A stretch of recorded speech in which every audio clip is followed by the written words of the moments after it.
Test, test. Test, test.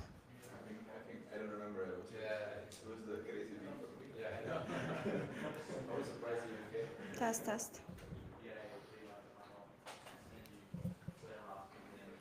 Test, test. Well, hello everyone.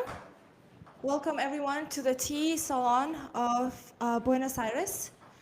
With me here is Andrew Miller, and he's going to walk you through all of the speakers and presentations for today. And thank you everyone for joining us in person in this extremely last-minute event setup. But I feel like it's going to be a great one. So yeah, welcome.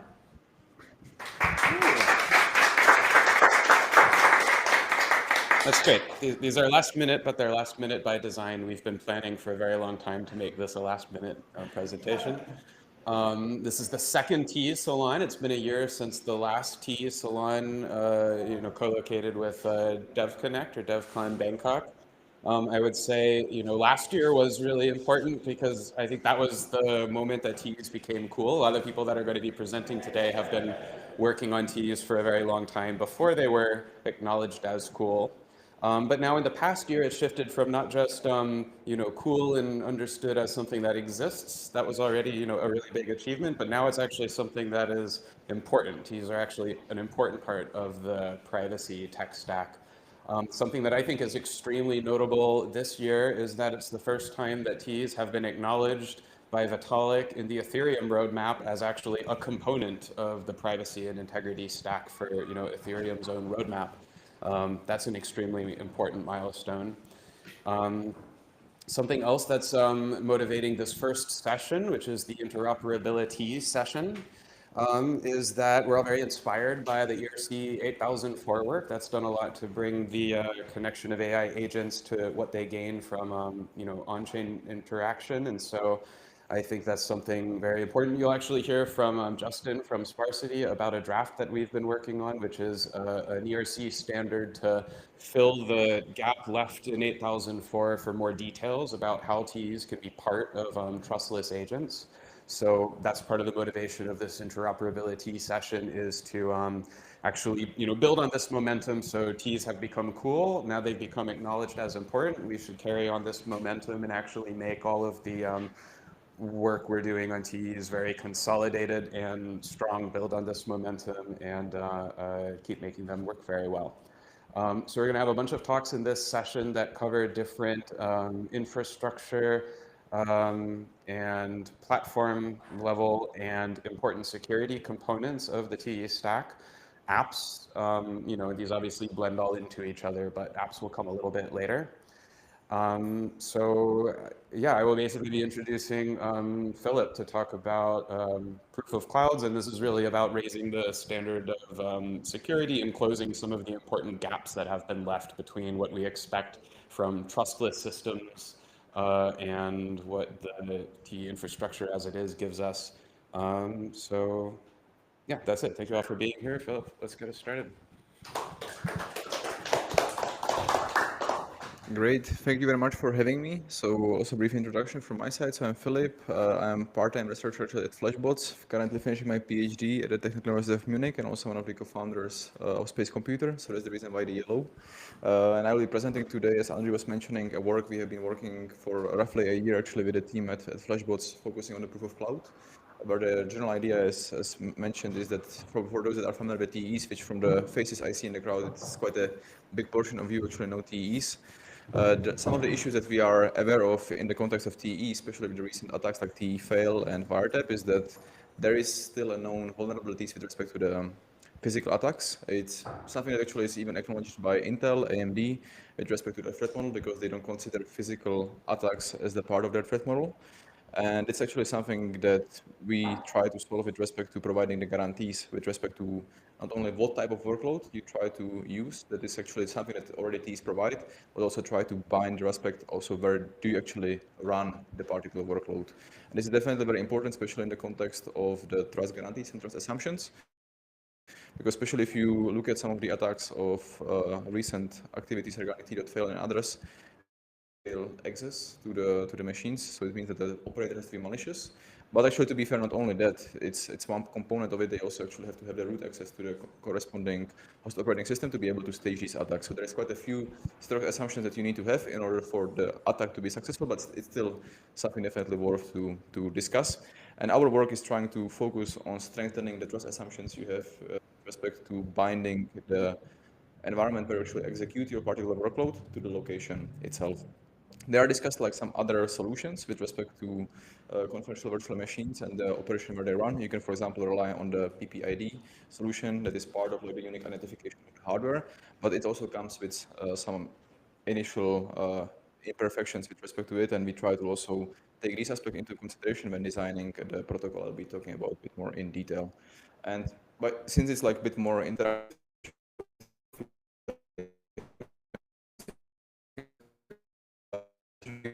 some free to interrupt. Started this one of okay, we know there are some existing approaches, but try to make them different options that you have and make them also more generalizable to both machine deployments that we already are actually using, but to better deployments nothing are attractive and just having more of a control or aspect of host operating systems, hypervisor, and so on and so forth. We already published a short vision paper with respect to the problem definition earlier this year with the team from Flashbots. That was already presented as a workshop at a conference in June, and since then basically we are actively developing the protocol more detail. We published actually the initial version of the paper during October itself, which is something that I will during this talk.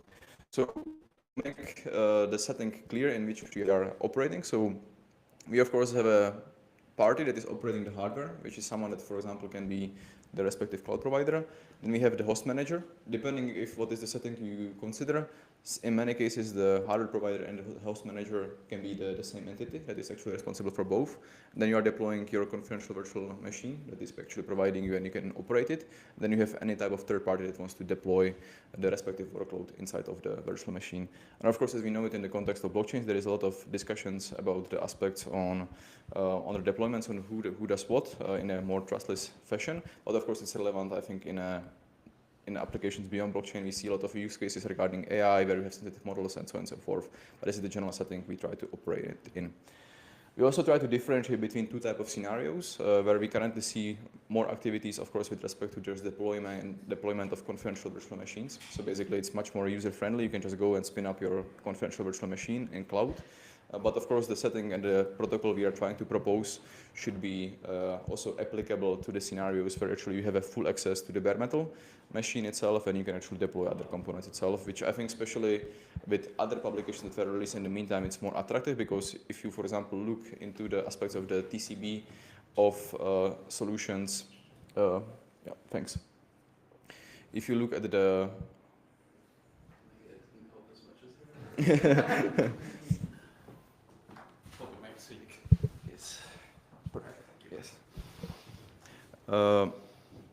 yeah, so if you look at some of the recent aspects of the aspect that are actually part of the trusted compute base, for example, in case you want to deploy your sensitive workload in the confidential virtual machine in GCP or others, actually there is quite a recent paper that is describing there's actually quite a few challenges with respect to the visibility on the individual components that are part of the TCB and are operated and are in the control of the respective cloud provider.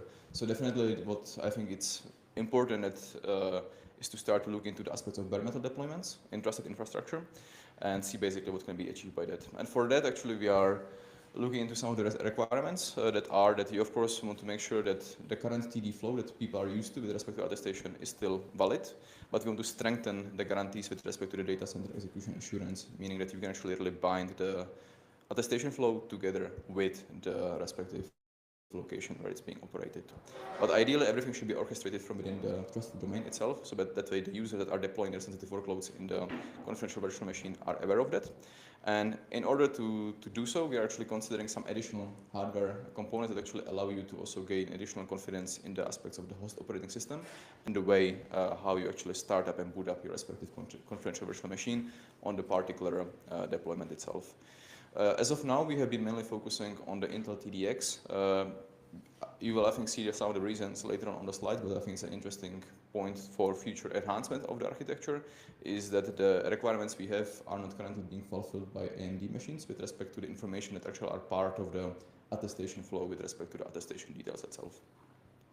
There are quite a few short abbreviations that you may be not familiar with, so I will also provide a general overview just for the refresh with respect to what are some of the components actually we are using as a part of the DCA. So I think first of them is Trusted Platform Module, or in short TPM. I think many of you have heard of this technology before with respect to secure boot, because I think it's something interesting to provide a refresher. It's usually, again, a hardware element that is on the motherboard of the respective provider that you have, but it can also be a part of the recent chipsets on the CPU itself as well. And with respect to the features it's providing, actually it can be ensuring that your host operating system is booting the respective kernel that you are expected to run. It can also provide a key storage with respect to providing information about sensitive key material that is stored inside of the TPM. And actually it can also provide an attestation. Important part of what is a missing capability of TPM, it's not a runtime attestation, but it's usually refreshing or having the state of the system during the boot sequence itself. So this is something to consider because special TEs are also providing the runtime capabilities. And with respect to looking into the details, the information that are being populating in this case are the platform configuration registers, the PCRs, that actually are being extended all the time with new information that are containing the information about the BIOS, the microcode, trusted information, master boot record, and so on and so forth that are being added to the details of the TPM itself. And I'll be sometimes using the interchangeable, so feel free to ask to correct, but there is also a virtual version of the Trusted Platform Module that doesn't necessarily have a root of trust in the hardware, but actually can be software solution, which is actually something that is being used, for example, in cloud providers, that the virtual TPM is part of the hypervisor, and you are actually storing some sensitive materials for each of the individual virtual machines that are being booted. Of course, it can be used for both context of confidential virtual machines or also classical virtual machines themselves. Just the assumptions of the trust are different. Either you are focusing on the hardware solution or the virtual-based solutions itself. The other component actually we are using, because as you could see, the TPM pretty much stops at the level of the underlying kernel, is to look into some of the other trusted execution technologies that are there. In this context is the Intel TXT. It has been actually around for some time, but it's a little bit less dominant with respect to its features and the capabilities it provides. But you can think of it like a natural extensions of the TPM, because it's providing you and populates other levels of the registers itself. And the cool part about it, actually, it can give you guarantees, not only about the kernel itself that is actually being run, but it also gives you the guarantees about what hypervisor version and information you're actually being executing on your particular machines. Which I think, especially in the context of TEs, if you look at some of the recent literature, it can unlock quite a few new use cases or new strengthening of the threat model itself, because many of the attacks that are available on TEs also consider aspect of malicious hypervisor. That actually can listen and see what's happening. But actually, if you consider that you can deploy this technology and enforce a particular version of a hypervisor that has to be deployed, it actually is quite interesting, because that can mitigate quite a few of the possible attacks from the hypervisor itself. So it can also be considered as a strengthening solutions for the aspects of the host operating system and the underlying trusted compute base itself as well. And then the last, of course, it's Intel TDX, so just providing two figures that we see depending on the provider that is out there. We can either consider the typical bare metal confidential VRM flow, so you have like the hypervisor, then basically you have most of the information that are part of the confidential virtual machine. And also, for example, if you look at particular deployments in the cloud, we have this virtualization flow, which is actually, for example, dominant in the context of Microsoft Azure, where they are virtualization with the differentiation between the different levels, which is especially useful for a lot of migration of the virtual machines across different type of data centers as well. So this is just like something to keep in mind that the solution should be supporting both of these scenarios as well.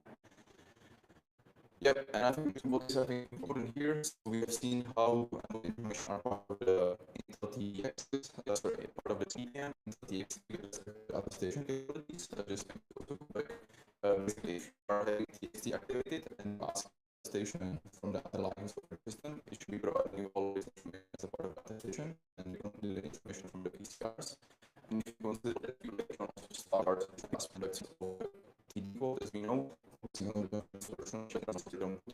information exclusive aspects of the TD, exclusive of course to us, and are containing the information again about the low-level aspects of the confidential virtual machine, starting basically with the interesting components being the measurement of the trust domain, the MRTD, and of course the more important one, I think, for the aspects and the requirement we have is the aspect of the RTMRs, the runtime measurement registers, which is actually something that AMD is as of now lacking. There are some reasons why they try to extend the RTMRs for AMD, but it's something that is not available out of the box itself. And I think on the next slide, I will kind of show you why it's important to have these runtime measurement registers. So the general aspect that we basically try to provide with respect to the solution of the data center execution assurance is to combine these two different roots of trust. One will be from the TD, and the second one should be following the flow of the TPM. And the important part is that, with confidential virtual machines, usually the root of trust coming from the TD is the one, for example, from Intel or AMD with respect to the respective key certificate chain. But the TPM one is actually something that can be provided and ensured and enforced by the cloud provider itself. So you can think of it that the cloud provider itself knows what is the infrastructure they are running locally, and they can issue a certificate to the respective key material that is stored inside of the TPM. And if you later on start your respective confidential virtual machine, you can combine these two different views of the flow. So let me a little bit walk you through the information. You can think of it as this figure, the part of the figure on the left. It's what is happening on the host operating system. So you start your kernel, you start your host operating system information that you are expecting. You can later on also extend it by the aspect of the hypervisor that will get booted. Afterwards, you basically continue to start your confidential virtual machine as you are used to get the information about the respective details from the confidential VM itself. And then in addition to that, you can actually start the virtual TPM, as I was mentioning before, that actually this time is bound to the information that you have as a part of the hypervisor. And the cool part, because we are here talking about VTPM, the information that will be stored regarding the PCR values that are populating during the time your confidential virtual machine is starting are actually corresponding to the runtime registers of the respective TD as well. This, I think, is basically the main idea of the solution we are proposing, is that we have two different attestations, two different roots of trust, but if we find properly the overlaps between both of these attestations from two different roots of trust, we are actually able to bind this information together. And here is roughly the mapping between the individual information that are part of the PCR values of the VTPM and the runtime measurement registers. So if you look at it, you can actually do quite a strong bindings with respect to the information that are coming from the VTPM. That is the root of trust, for example, from the cloud provider, and the respective runtime measurement values that are coming from the TD itself as well. Yeah, so now with this initial idea of the architecture, how does it actually apply now to the two different settings we had for the firstly focusing on the confidential VM plus VTPM. Here we have the figure on the right, so we of course have the TE that is part of the hardware, and then we have under the hood we have the color coding with respect to what is kind of assumed semi-trusted, are the components basically of the information about the respective operator that is managing the workload and the underlying host operating system, and the VTPM that is again being attached to the respective confidential virtual machine itself. So with respect to that, it's very easy. We just like extend the classical TD flow with respect to that. So I don't want to dive into all of the details here, but I think what is important is roughly the step here. What is happening inside of the TD itself. You can think of it, I'm requesting the details regarding my attestation from the TD itself. And then in parallel, I'm also requesting for the information that I have regarding the VTPM itself as well from within the TD. And eventually I get both of these attestation in a simplified fashion. And I'm just able to compare that this is the right attestation I'm expecting from both of these different sources. And I can later on get this information that I can get the confidence that actually my workload is running in the respective infrastructure that I'm used to. Of course, we still operate in the settings, so there can be slightly different flavors with respect to the details on who is operating the respective confidential virtual machine and who is the verifier that is actually using it. But we can, of course, dive into the details if you are interested afterwards. But the main idea is basically that you are able to combine these different roots of trust, and you actually, through that, get the confidence in a similar setting. Looking, or any questions as of now, or everything is fine? How deep can you go with these? Do you just know like which cloud provider it is, or also which data center, exact locations? Great question. So this actually depends from cloud provider to cloud provider. For example, if you look into this information that are coming from the BTPM of GCP, it's actually disclosing, I would say, too many information. So for example, it's actually telling you which region and which zone is your particular confidential virtual machine running. So on that part, it's not ideal. So I have it as a discussion point. Basically, we have to now solve one problem by binding this information, but also we have to introduce like a lightweight, maybe ZK solution that will be able to basically prove that, okay, I'm part of this membership that I'm aware of, but it doesn't necessarily have to be disclosing the information that I'm running this particular information. Just want to convince others that my attestation is coming from GCP machine, basically. Is there an important difference between the VTPM and hardware TPM? If it's a hardware TPM, is there like a manufacturer root of trust of that hardware TPM different from the cloud provider, or are they kind of then the same thing?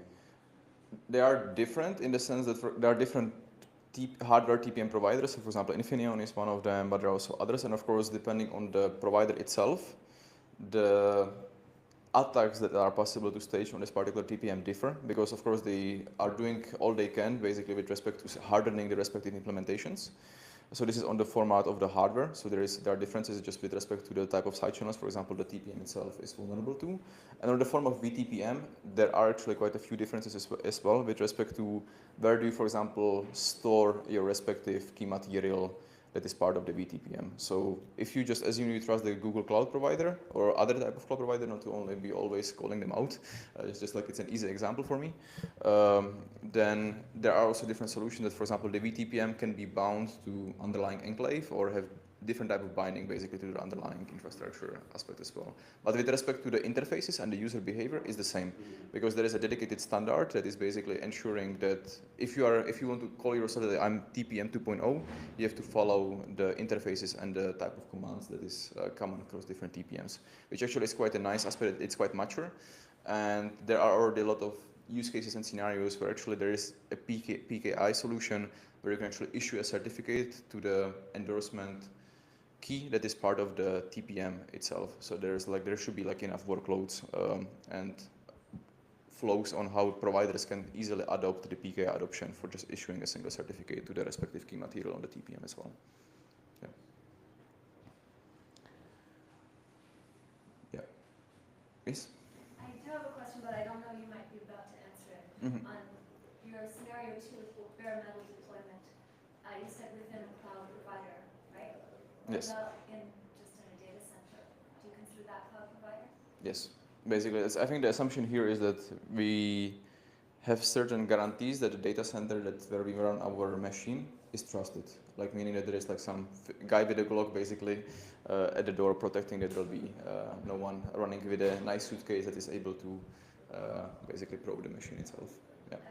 Have you created any guidelines for verifying the security of the data center?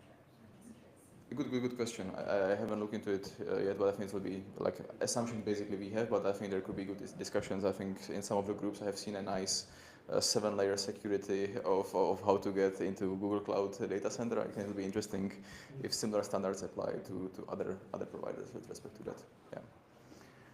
So how does the data center actually register? Like, Can you move the mic a little to the people who are talking? Oh yes, sir. Yeah, just how do the data centers register? Like, how do you actually onboard them? Yeah. So the way how they get onboarded is basically by, so as mentioned, so you assume that you have the physical TPM that is part of the machine, and just for the provider, what they have to do, if you assume that they are trusted, they just have to issue a certificate to the respective endorsement key that is part of the TPM. So that's pretty much the way on how they get onboarded. Yeah. what if they're not trustworthy? Like, I'm working with data centers around the world, and I don't know if I trust them sometimes. Then you shouldn't allow them to basically, I mean, they can still issue the certificate, just like you later on the application layer, you will argue that I don't trust this particular certificate chain coming from this particular provider. So it's like a matter you will end up trusting the respective certificate chain that you are observing as the TD that is getting the whole certificate chain coming from the respective platform. So if I choose I don't trust this particular provider, I just don't accept the certification. I will try to migrate my workloads to a trusted data center. Yeah. So I mean, it's like I think you can phrase also the question, or like I think in practice it will be the other way around. You will try to select a set of trusted data centers that are able to support these features, and you will basically try to always deploy them in there. And eventually, throughout the runtime, you can of course try to get more data centers onboarded if maybe they fulfill the security requirements you have on the physical security.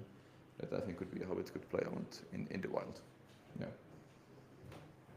But I think the good part, like you can set up there's already some form of like a physical security, and there are like other type of standardization or how is it called, like audits basically that some of the cloud providers or other type of data centers try to fulfill with respect to that. Yeah, there's already some like compliance standards like FedRAMP or ISO 27001. Yeah. You know, they exist, but I'm talking like nation state level attack. Like, hey, the government wants to come in and just kind of extract keys. Yeah, I think that part it's hard, you know. Like still, like in that sense, like even if you choose to trust, let's say, unknown cloud provider, of course it's up to you that you have to. What is your threshold of trust in that sense? But I think special nation actors is always problematic because they don't even have to go to the cloud provider. Maybe they can go to the chip manufacturer as well, right? With respect to getting access to the key material itself as well. So it becomes then a very different discussion. I think on that part it's great that there is like other activities, like especially I think on the Flashbot side with respect to Trustless TEs and others that even should be providing robust solutions, even in the presence of, let's say, nation level attacker with respect to that. Yeah. Continuing with the second scenario of the bare metal, of course, then it becomes a bit more tricky because here we assume in the confidential virtual machine setting that actually there is some form of like a trust we have because of the aspects of the cloud provider having control over the host OS and so on, and it's something that we might be comfortable with.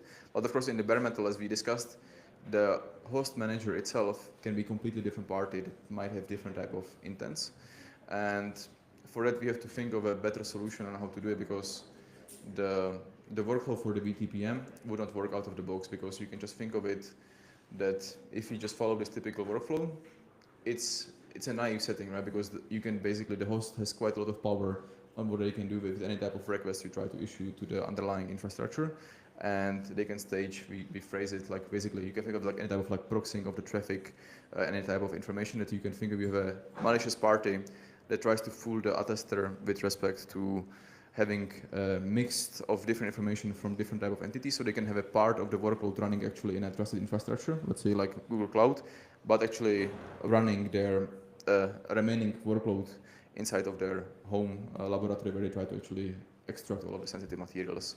So this is like is one of the type of attack we actually considered, and we had to look for ways on how to mitigate it, so that way these type of proxying attacks are no longer possible in this setting, because of course this will make and render basically all of the aspects of the attestation useless in case the attacker can intercept and kind of combine this individual information the way they want.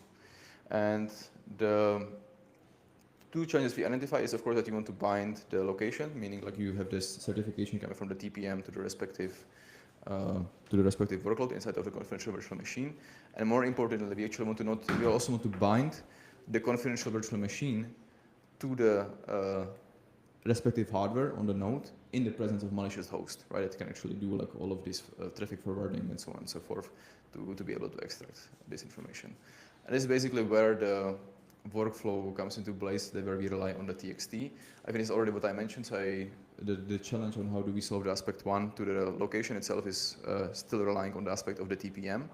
But I think the more interesting one is the respect of using the TXT, that we have to build a whole root of trust from the TPM all the way to the confidential virtual machine. And this is, I think, the part that becomes a bit more tricky, because the attacker can do quite a lot of capabilities in case they have the access to the host operating system and basically do whatever they want under the hood. But in that sense, we have a lot of assumptions on the aspects of the TXT that basically is allowing you to get also confidence in the host operating system, which basically means that I'm able to run maybe a hardened host operating system with respect to the information that it's supposed to do. And I can also get information and enforce what type of hypervisor I can do. So that way I have good confidence about the underlying host operating system stack itself.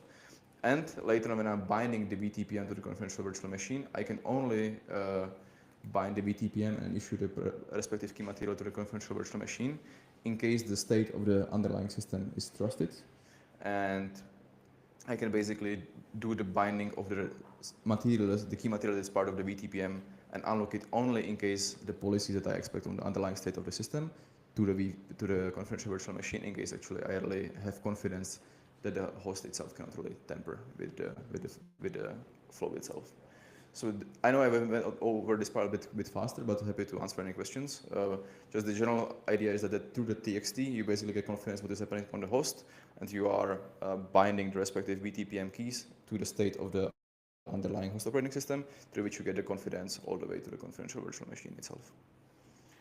And I think with that, I covered the aspect of the solutions for both of the setting. If you are interested, here's also the link to the paper that we have on archive.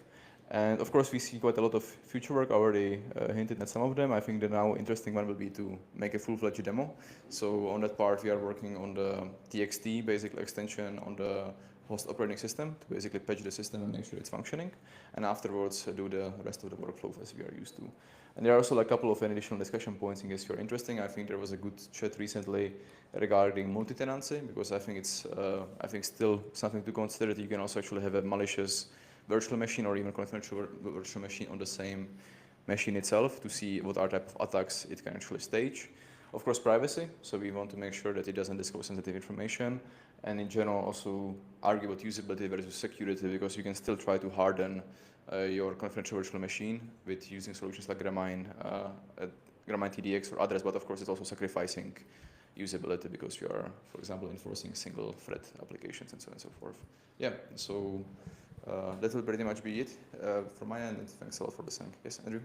Okay, I have a couple questions. So first, is TXT supported on all of the processors where TEX is supported? Yes, so it yes. Remains available? Yes, okay. it's It's available. strange that it's so less used. Same. I also am a little bit surprised. I think just like the tooling didn't become so mature, and it's not really as much used, because I think you need two aspects for that. You need TPM, and actually quite a few of recent motherboards do not come with TPM out of the box, like as a dedicated module. So I had to buy a small Infineon TPM that I was adding to the motherboard for the servers themselves. This is on the TPM. It's like 50 euros. And it's very easy to install, like basically just like you plug it in, there are usually dedicated ports on the motherboard, so it's very straightforward. So on that part, I would say the cost is not as problematic. There are also if you don't want to have the physical TPM, you can also have a look on, it's I think called firmware TPMs that actually are part of a processor itself. But then it's slightly different guarantees you have as a part of the TCB. So it's an open technology, just like it's a matter of what is the solution you're looking for. Have you gotten feedback from cloud providers on whether they are likely to implement these proposals, or have they pushed back? They push back, at least from some of the discussions. And I think the part actually that it's, I think, open to discussion, that one of the feedback that we received was regarding the binding between the PCR values and RTMRS values. Like basically, is it a strong or weak binding with respect to that? But I think this is like a matter of, are they actually interested in opening it, or it's a matter of the trust that you have, I think, in these bindings. But I think the good part about at least what they try to support, because you can, ideally, you should be able to reproduce the RTMRS values yourself, and you should be able to reproduce also the VTPM registers themselves as well, for which you have access to the event logs that are part of it, and theoretically you don't necessarily need their support as long as they provide you the VTPM interface itself, because this is something that many of them provide itself. So it's like, for example, if I look at GCP, if you are able to get the VTPM information and we are able to get the RTMR values and we are able to reproduce them ourselves from the event logs, you don't even theoretically need their support. It's actually already, you have all of the components in place for you to be able to do so. And for better bare metal deployments, it's of course a different story, because they have to set up the certificate chain for the respective TPMs, which is something that at least I am not aware of. But the rest, it's again on the host operating system manager. You can do all of the other components by yourself in the stack. Yeah. Maybe one more question and then we'll switch over. I've hogged the questions so far. Mm-hmm. Yes? So there already exists the proof of cloud asset, right? Correct. So how does you can already insert attestations there? How does that currently work? I think it's a coincidence on the naming. So We'll hear more from that later in the session. Yeah. Yeah, but it'll be interesting. Yeah, I think it's kind of slightly different approach, but I think it's different. All right, Different thanks, guarantees. Filip. That was awesome. Thank you very much.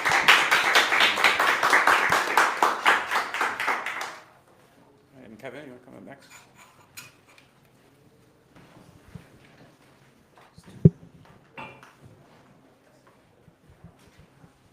Yeah, be careful with the water glass. Yeah, this is a complicated interchange. There you go.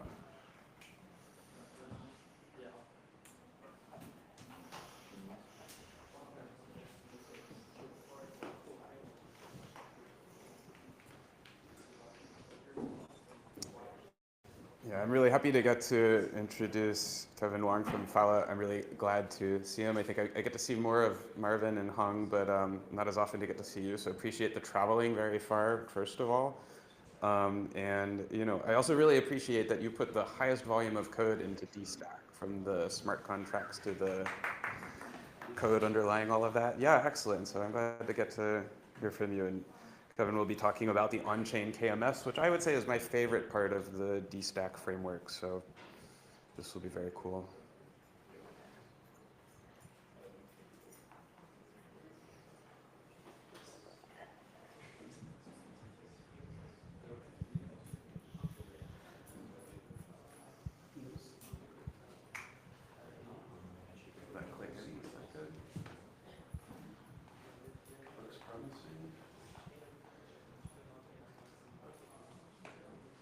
That looks like laptop mirroring time.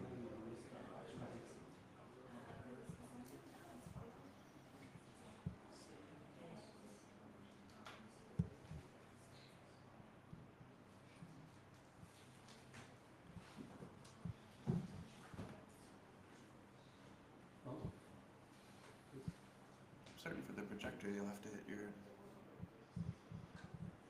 that menu.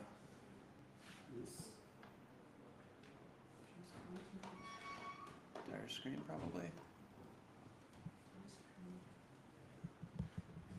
Yeah, perfect, that'll work.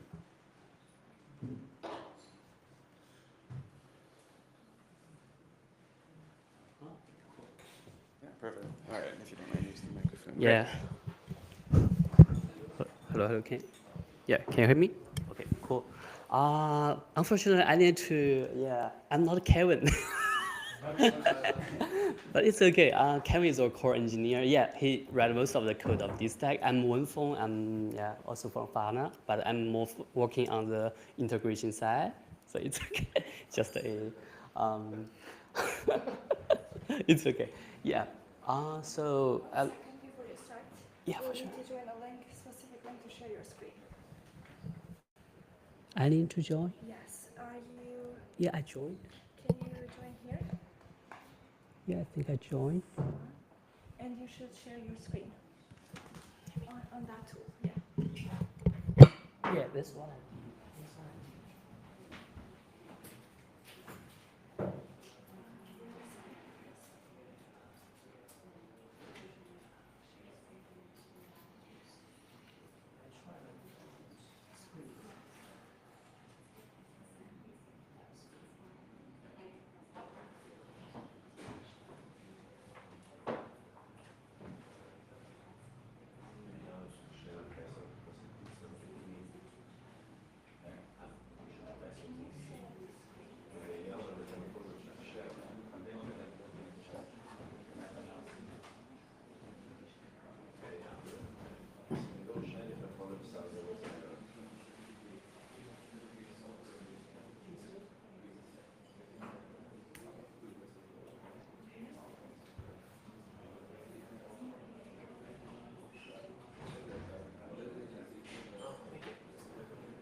Do we have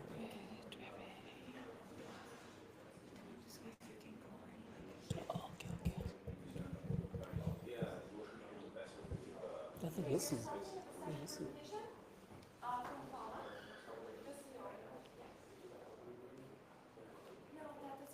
Does it work?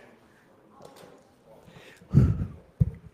Yeah, hello everyone, thanks for waiting. And Wenfeng, let me introduce again, Wenfeng from Phala Network, and I'm head of AI at Phala. So basically, most of my work are focused on the integration and onboard our customers to our platform.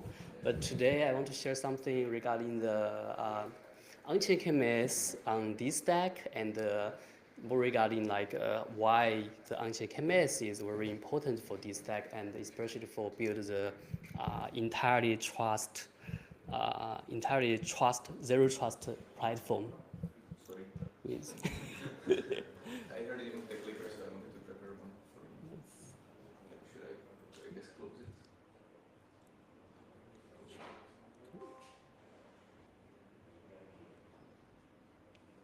okay.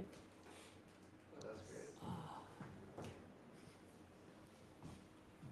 Cool. Okay, I think for most people here, you're very familiar with TEE and what TEE can do. But for people who are not familiar, I think simply speaking, it's just a technology and it can encrypt the memory when you program running inside the CPU, and also you can implement by yourself. You can give the solution that can encrypt the for disk of your program, and you can save the persistent data into it. And then you will be able to have a removed attestation, which is kind of like a TEE ZK proof. And here is the TEE proof that can be used to verify the environment of the hardware, and also make sure verify the program running inside of the TEE. Yeah.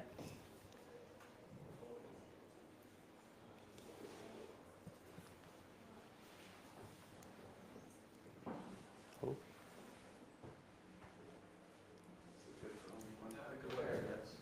Yeah.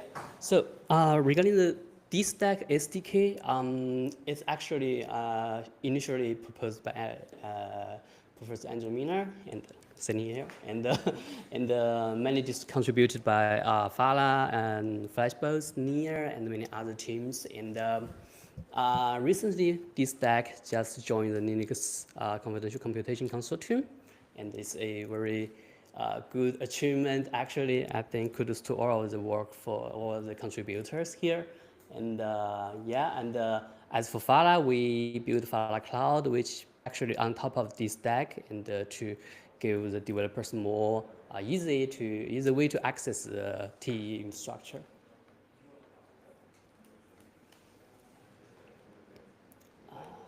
Okay, so here are some problems that exist in the zero trust problem. This is why I will talk later. We choose to build a Onchain KMS because take the confidential AI as an example here.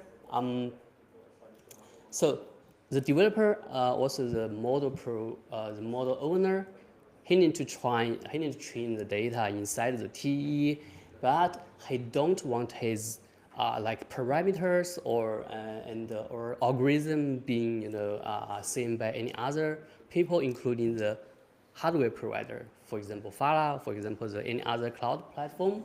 He just want to keep it private. He don't trust other guys. And as for the people who contribute the data for training and fine tuning, they don't want to others, but the program running inside the TEE can see the data, including the model owner and including the computation provider here. So they don't trust each other. And then we must have a way that can verify that all our stuff can be verified by the removed attestation proof. So this actually introduced the different threat model here. For example, the model owner and the hardware provider actually don't trust each other. They don't trust each other. They don't trust the hardware provider here. And we must it means that TEE potentially have the possibility of being hacked, and there are some vulnerabilities exist in the past and until now, and we must, probably, some zero-day bugs and happens. So our third model is based on that TEE can be compromised. So this is a fact. And also another point is the second point of failure. If you just rely on a single hardware, it doesn't really make sense, because the hardware can be broken and or be compromised. So if your whole system is rely on a single TEE server hardware, and you will be get wrecked after that. And so current solution, we mentioned current solution, actually, we didn't have the way to, from a application code source level, bring the transparency for the customers. Say, I have no way to know then what kind of code run inside TEE. We just got the attestation report. And then we don't have a very robust key management systems. And so it can be used, to encrypt the disk, encrypt the other data inside TEE.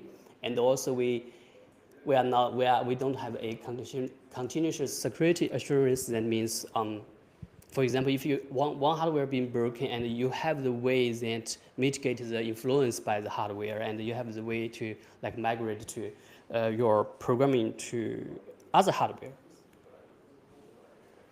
Beyond current third models, there are another a very pain point from the customers. One is from the general users. They are afraid of that.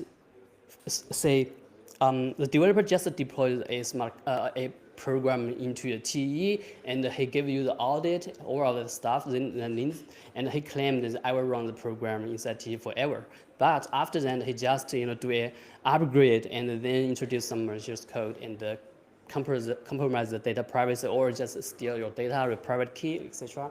And so we don't have the way to really monetize or manage the code update, and especially for the people who have the permission at the beginning to control the code. So at TLDR, we introduced the D root, and it's decentralized root-of-trust. And essentially, what we introduce is the Onchain KMS protocol. And the difference here is we introduce a way, and that from here you don't need to rely on the key from the local hardware, but rely on the key from a external KMS service, and that KMS service is running and managed by the Onchain governance. Okay, so yeah, challenge and the target. And we see that to build this kind of system, we have a lot of challenges.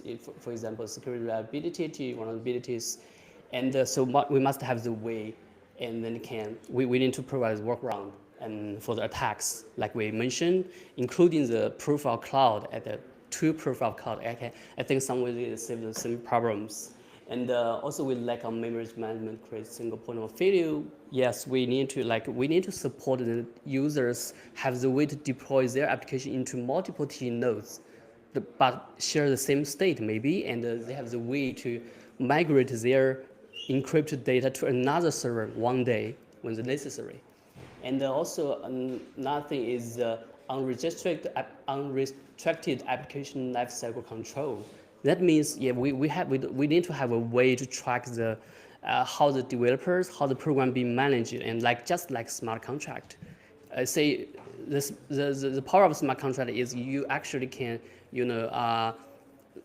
audit or verify how the developers manage the program and manage their product, and even though they have some backdoor, you will at the beginning you will be able to notify these issues. And the last one is pretty important for the general users, is the attestation report with no context. So most of the time we bring TEE just for researchers, but I think when we build the Phala Cloud especially, and the dstack, we actually need to face a lot of customers that they don't have the technical background. So you need to have a way to prove to them that this whole stuff in a very easy way. So we built a product called Trust Center to do it and to visualize the whole trust chain. I can show it later.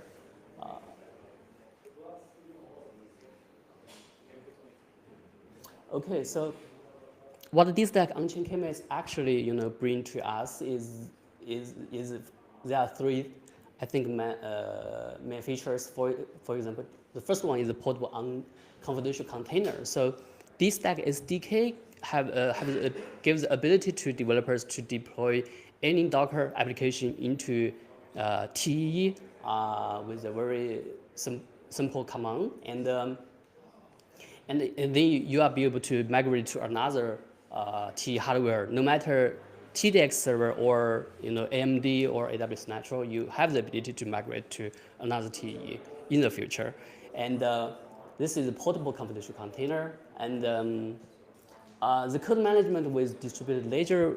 This is that by introducing the Onchain KMS, we actually give the way that developers can define their governance logic and use the smart contract to manage the code upgrade. They can then prove it to their customer or to any auditors. They don't have the permission to really upgrade it by themselves. They can introduce some like DAO organization. And another thing is for chain of trust. And by this, with dstack and combined with the Onchain KMS, we actually build the whole trust chain, and from the hardware to the application layer. The application layer means we can measure the specific commit of code from your GitHub or any other place. Essentially, it's measured through the Docker Compose file you provide, and combined with the technology like the reproduce build, you can entirely prove the trust chain.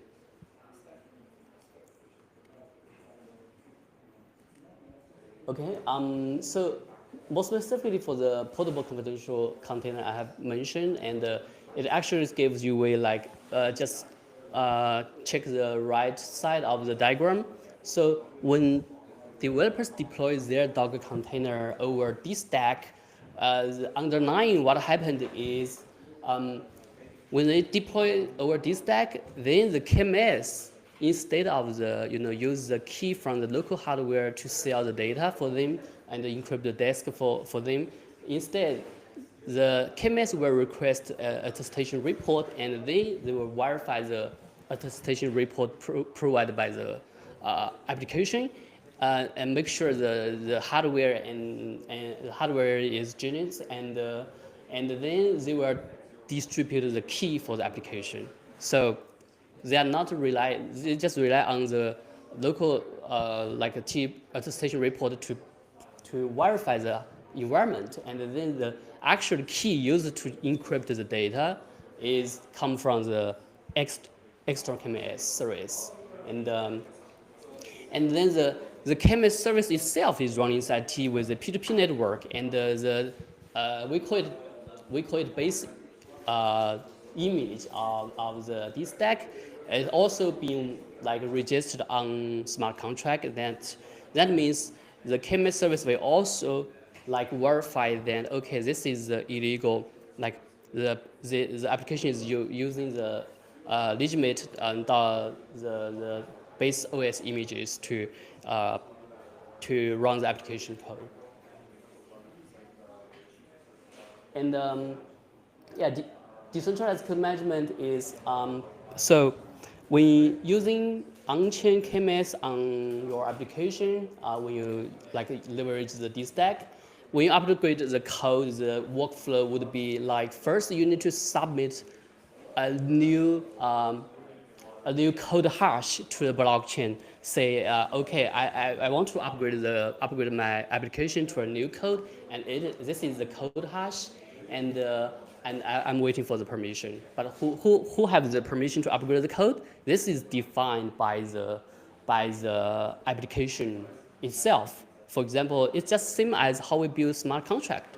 when we need to introduce the upgradability of the smart contract, we will also need to define who will be able to control the upgrade. Maybe we will introduce a multi-signature, or we introduce like mechanism like the DAO, or we just simply give a delay, a period of time delay to allow the upgrade. So user will be able to define the logic of the governance through the app auth contracts. This is the contract. We have a template, but developers can write their own logic to do so. And the KMS auth contract actually act more like a system smart contract that will be globally authority control the registration of the dstack base image, and the user will will determine if a application is illegal to be distributed the key to the application. So like for the fourth step, you will see that the KMS will read the state from the smart contract and say if the smart contract say yes, and then it will distribute the key to the new code, or else it will not refuse to distribute the key. So developers have no way to really upgrade the malicious code without passing this on-chain smart contract. Another thing actually is super important, and is actually, if you think about your program is already running inside a trust execution environment, and we already protect the data being compromised, and the environment is safe, but you still need to have a way that, because for example, when you deploy a large language model inside the TEE, you must have the way that interact with the large language model securely and privately. So the thing we do is we introduce the zero trust communication channel. We call it zero trust HTTP to build the secure channel between the environment, the application, and the client. The key thing here we did is actually this is totally verifiable. The communication channel is totally verifiable by anyone over the remote attestation report, because we actually use the TEE program running inside the TEE to managing the search issues of the TLS collection. So you will see the TLS search is issued inside the TEE, and then the developers will be able to configure the DNS server and the search authorities staff over the other tools, and to point their domain name into the application, or just use Phala's default one. Okay. Okay, so the last piece is when we build all of the stuff, we need to have a way to prove all this kind of stuff to the customers, especially for users who are not familiar with TEE, who are not familiar with even like software. You need to have a way to let them know. And yes, here is the trust chain. Here is the proof that our program is running inside of the TEE, and this is the pieces of code and running inside the TEE. Yeah, this this is some question really asked by our users very frequently. When we talk with customers, is this really from the app I'm interacting with? For example, you claim that you are running the DeepSeek v3 inside the TEE, but how can you prove to me you are really running the DeepSeek v3 entirely? And this is very difficult to prove actually, and for now at least. But for the programmer who are really entirely open source and reproducible, this actually we actually can put it into the remote attestation report. And does the code has backdoors in the code, or how it processes my data? So when your code is published and open source or being audited, this also can be answered together with the cryptographic proofs. And yeah, and here is a thing we call the trust center, which actually virtualizes the entire trust chain of the application. I probably can have it. Thank you. We have a couple seats. You can come in a bit. There's one here, one there. Yeah. Like you. Maybe the guy behind you. Anyone want to come in? Anyone? There's the seats coming. So what do we Seats here, do? seats here. What do we do? Actually, we give the way that any like from the attestation, all of this stuff is passed from the removed attestation report generated by dstack SDK. So any dstack SDK compatible remote attestation report can be passed to the trust center, and we will like generate the report for you here. And like see here, you can see the KMS. When you click the KMS management service, you will see the details of the KMS service you are using and what kind of part is being layered into the registers of the Automata and other registers, and also the contains the specific event logs of all the registers. You can actually replay them. And for the app OS, actually, this is the dstack source code, which version of the dstack you are using, and you will be able to see the attributes here, and this is published on blockchain, and the dstack itself is reproducible. So that means you can download the dstack OS source code and build it locally and compare with the code hash you got from here, and also the configurations here, and to make sure, okay, this application is exactly using the specific dstack, and yeah, and another thing is the application. This is for most of the developers. They want to prove that their application is their source code is running inside the TEE. So we actually give them the way. If you check the card here, we actually mirrored it into the Automata 3 and combined with other event logs from the attestation report. You will be able to have the Automata 3, and then you will be able to like use the .compose hash and other like configuration like .compose files, entire .compose files, and to calculate the compose hash and compare the compose hash you extract from the Automata 3. And the Automata also contains other information like the app ID or the OS image hash. You can combine them, all of them together, like the source code, and bind the source code with like the OS images and key providers, all of the stuff. So the full trusted chain can be verified. Yeah, this is how it simply works. You can access the trust.phala.com to see there are many applications here.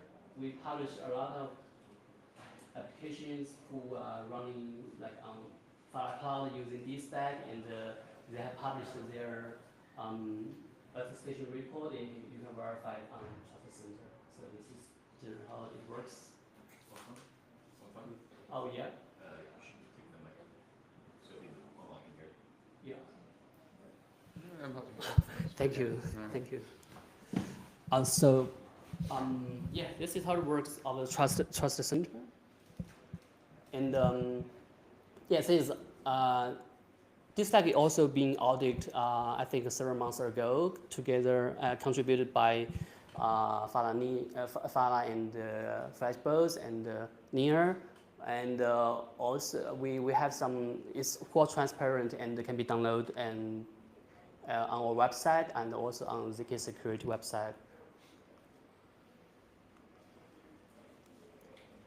And we have the first benchmark running the large language model on GPU-T by dstack. So dstack supports both CPU-T and the GPU-T, and builds a secure communication channel between CPU-T and the GPU-T to bring the confidentiality.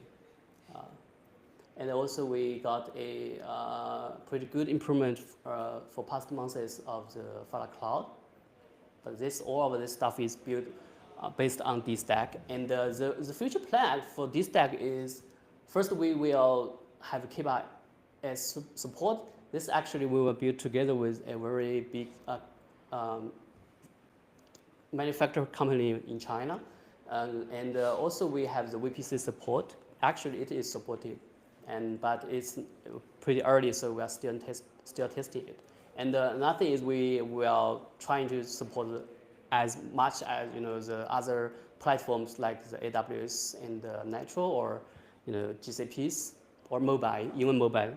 And so for securities, for now the KMS is running at the form of the P2P network, and in the future we will introduce the MPC to make sure that the KMS node itself is can be trusted enough, and yeah.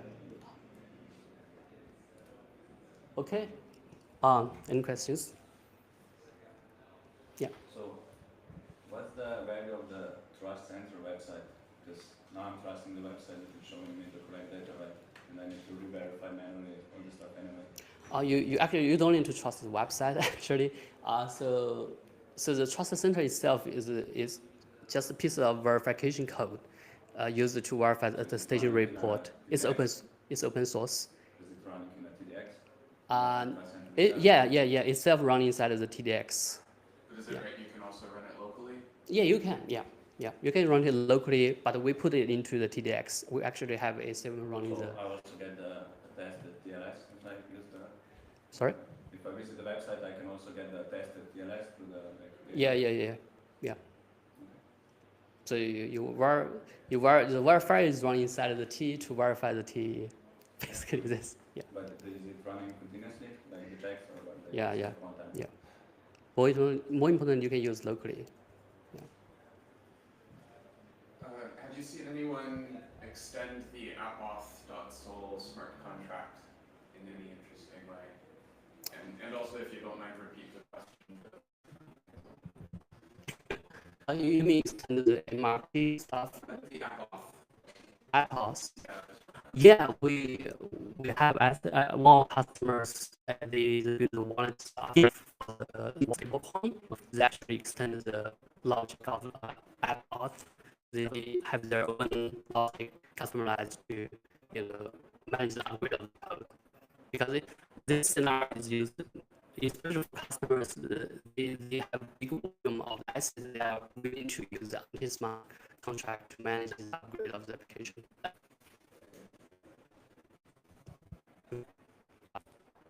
Any other questions? Thank you guys.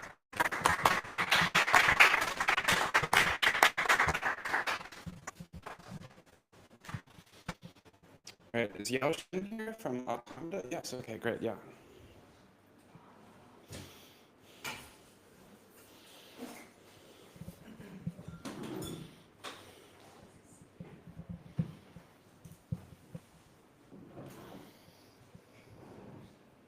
All right, so this next talk is also going to be about something I think is very interesting, which is using EVM smart contracts to also fill a gap in what probably could be something that would have been in scope for Intel and the SGX TDX remote attestation system to fix themselves, but that wasn't the case. They left a kind of gap, a maybe unintentional man-in-the-middle attack vector that doesn't have to be there, which leaves it up to the blockchain team and Web3 stack to patch it themselves.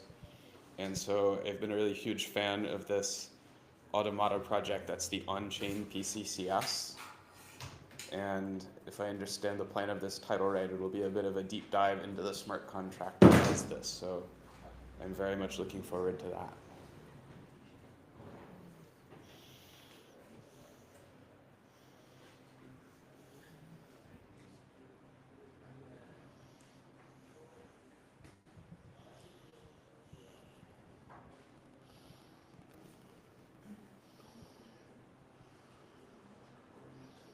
I also feel better in a way realizing that I've mistakenly sim-linked Kevin and Wenfeng Wang, because I did think that it was way too much work for one person to do.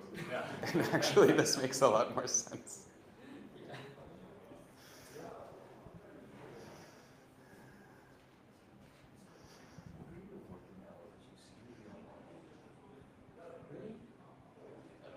Okay, the screen's looking good.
Uh, Hello, everyone. Sorry, I can, no, not here, it's okay, it's here. Yeah, it's unmuted, so it's good. This is you need to change your slides with your laptop, because the other speaker, oh,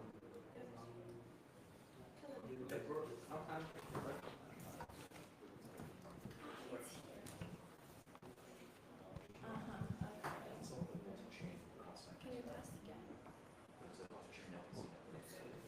I guess I need to see.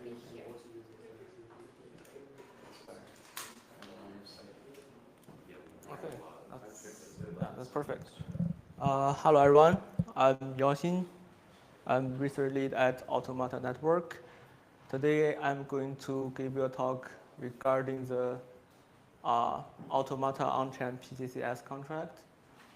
Before I get started, So before I joined the Automata, I have stayed in academia for several years, mostly working on the Kubernetes, computational Kubernetes, and also I have addressed the remote attestation problem in disaggregate heterogeneous data center with inter-peoples. And I'm also maintaining a container runtime. There I had re-implement the entire architecture to fit the computational computing requirements. Let's dive into the topic. Before we dive into the smart contract, I would like to give you some background knowledge regarding the remote attestation and inter-provisioning certification service. So let's first look at the remote attestation. So in this case, we have the application running in remote inter-enclave, and we have the workload owner, and workload owner want to verify that the application is actually running in inter-enclaves. What the workloader need to do is remote verify the enclave. How does that work? Basically, the inter-enclave will generate the attestation report that contain the hash of that contain all the measurements, including the firmware, operating system, and also the workload. And the enclave will send this attestation report to user, and user can. People there can't hear you. Okay.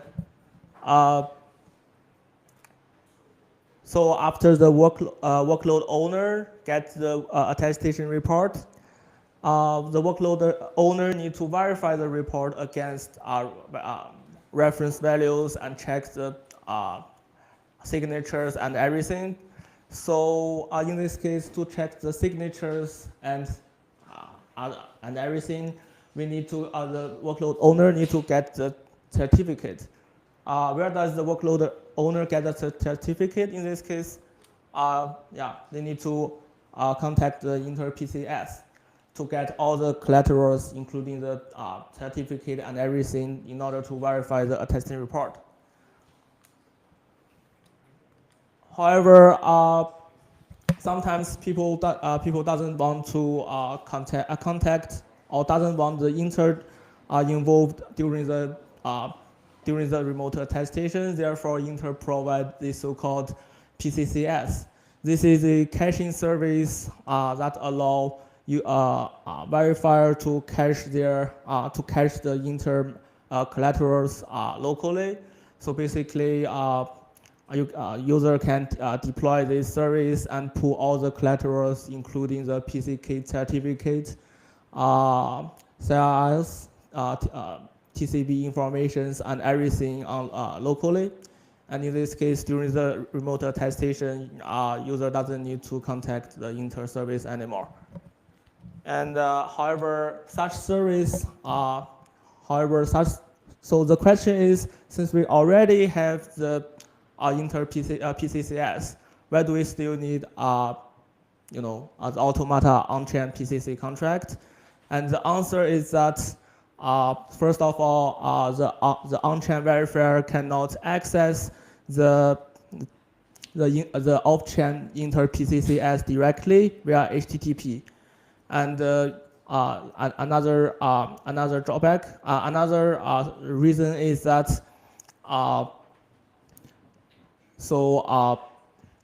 another reason why we need the Automata on-chain contract is that the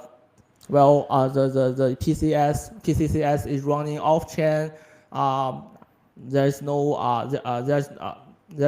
immutable audit trail, and that is not very safe.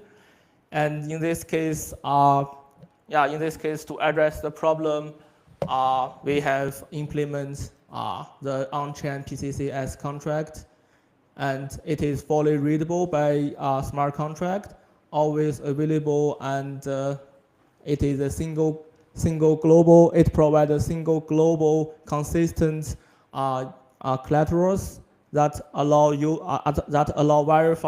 verifier to use to validate the attested report it gets from the TE. And also it provides the transparent, immutable collateral histories. So now we understand why we need this smart contract. I would like to give you an overview of this smart contract. So basically, the contract is a store is a kind of store that maintain and that basically this contract is a oracle that receives the off-chain collaterals, validates the collaterals, and store and provide the collaterals to on-chain verifier. So this contract has three parts: the hyper contract, the data access object contract, and also the storage contract. So how does these three subcontracts work together? Assume that we have a off-chain collateral that need to be submitted on-chain. In this case, the off-chain collateral will be first sent to the hyper contract.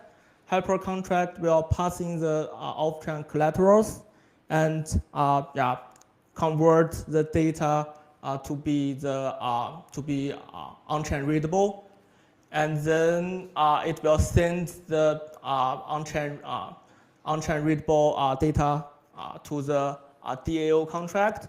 DAO contract will validate the data because we need to get the correct collateral. We doesn't want to use the wrong collateral. In this case, this will compromise the entire attestation verifications. And I will give you a detail of how we validate the collaterals in the next slide. And after the validation, we will store the benign collaterals in the storage contract. And later, the on-chain verifier, in this case, the decap verification contract will read the validate collaterals and use these collaterals to verify the remote attestation report. So how does this validation works? So in this case, we have the structure solidity object from the hyper contract, and in the DAO contract, we first do a duplication detection because we don't want to submit the duplicate collaterals on chain. This will cause a lot of gas fees. And next step is to check the temporal to do the temporal validation because the collaterals has its own expiration time. Therefore, we need to do the check before we store it in the storage contract. And then we will do the rollback preventions, schema validations. Here we check if the submitted collaterals has all the required field. And after that, we will check whether the certificate is valid and whether the signature is valid, and and after all of this verification, we will store the valid on-chain collateral in the storage contract. And this is just an example why we need the on-chain PCCS. So, very recently, we have heard this so-called TEE fail issue from Inter. So basically, attacker can create fake attestations with benign attestation keys. And although the Inter already updated the PCK CLL to revoke the compromised keys, but since a lot of people use local PCCS, they doesn't update the local PCCS very frequently. Therefore, they still have the old CLL. That means in this case, the attacker can still trigger this attack during the remote attestation. So with our PCCS contract, since we only have one global, since we have a global CLL on-chain, therefore, and we update the on-chain collateral very frequently. Therefore, user doesn't need to worry about that they are using the old and stale CLL. And in this case, our contract provides a single update, rollback protections, and deterministic verifications. And now we understand how the PCCS contract works. Let's zoom out a little bit to understand how does the on-chain verification works, and how does the on-chain verification use the PCCS. So here we have two parts. We have off-chain part and on-chain part.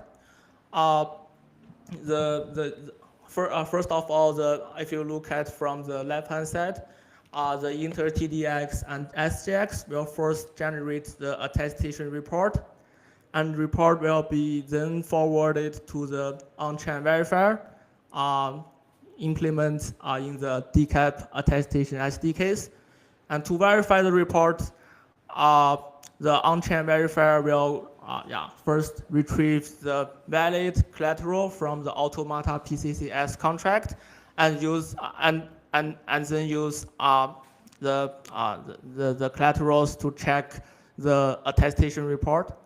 And once verified, the TE will be registered in the TE registries, and the on-chain applications can then interact with the off-chain TE platform in a secure way. So, however, the problem here is that verify the native TE report on-chain is very expensive, because the attestation verifier needs to verify very complex signatures, certificate, and everything.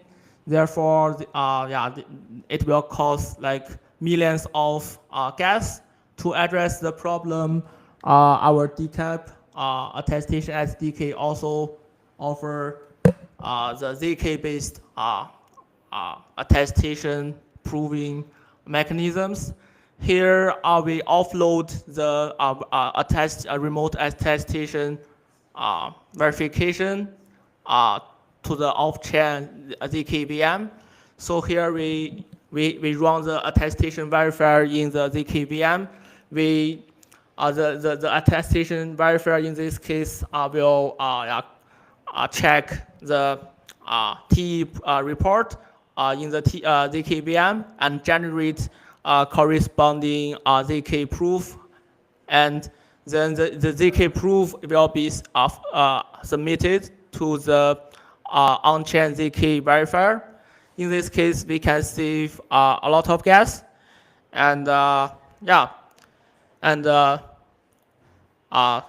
in this case, yeah, we support the DCAP SDK support the native and ZK-based verification logic, and the contract is also audited by Trail of Beat.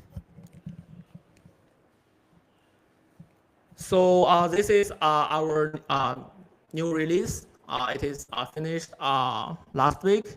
So we have introduced a few new features. In particular, we now support the code V5 verification, and also we have enabled the SECP 256 R1 method to verify the signatures. This can, using this method, we can save millions of gas.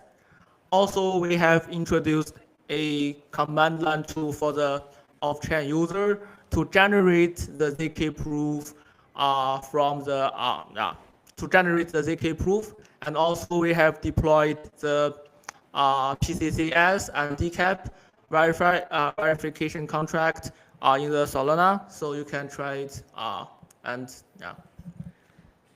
And more detail can be found in the following link. And this slide actually shows the ecosystem adoptions who use our DCAP contract. So the first one is the Flash Attestation made by Flashbot. It is used to verify the inter-TDX platform on-chain. It within this project, it also used the DCAP to verify all the attestation proofs. And on the other hand, on the right-hand side, we have the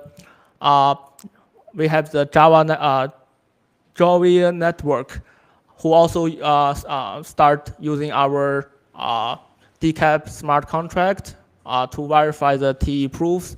So this is a company owned by the Ant Group. And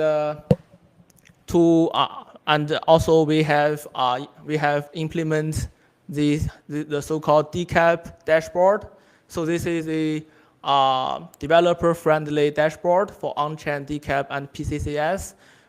Basically, a user can use this dashboard to track and to track the PCCS collateral and collateral's expiration time, and it can use this dashboard to automatically update the on-chain PCCS and everything. So yeah, this slide shows the dashboard. Feel free to try the dashboard, and if you have any feedback, feel free to reach out. Yeah, that's all for today's presentations. Do you have any questions?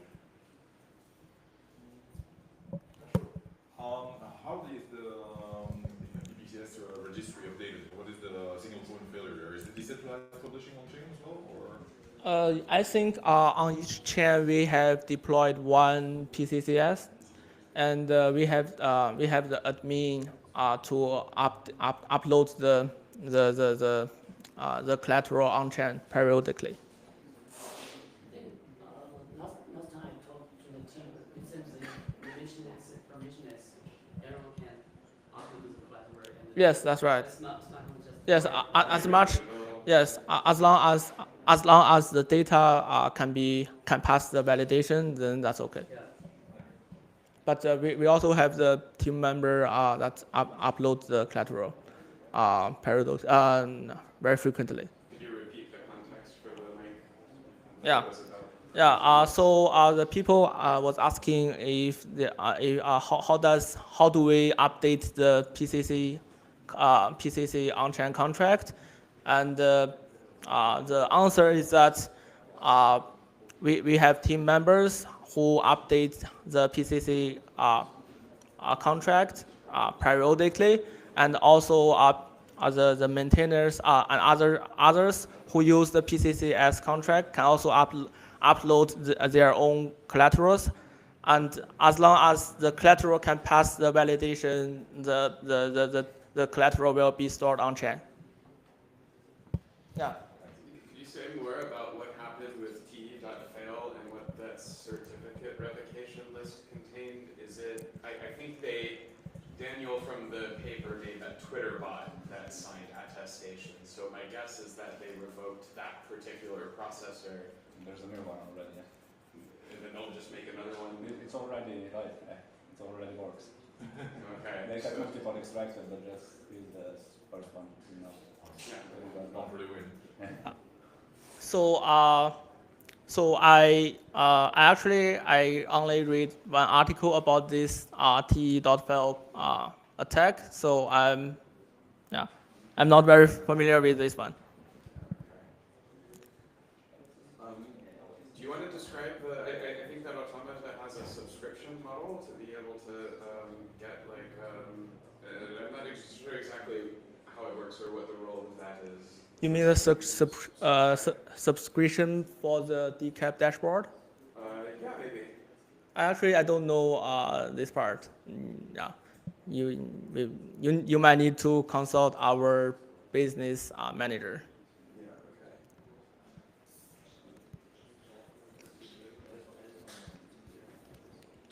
okay. Is there any equivalent need for this for the AMD SMP ecosystem? Yes, we do have equivalent on-chain contract for the AMD SEV SMP and also for the AWS Natural, but they are all based on ZK because the native TE proof verification is very expensive, and we think it is not worthy to do that. Yeah, thank you. Thank you.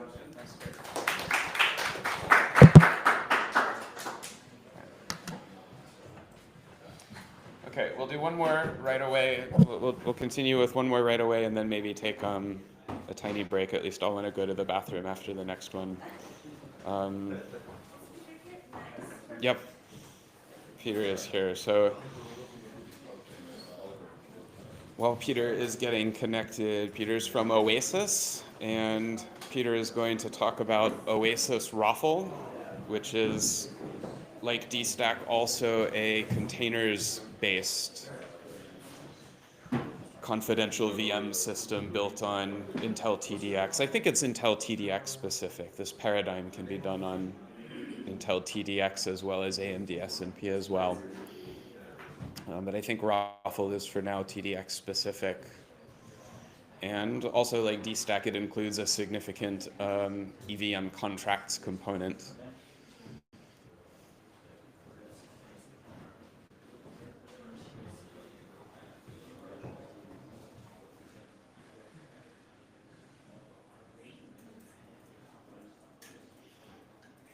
Cool.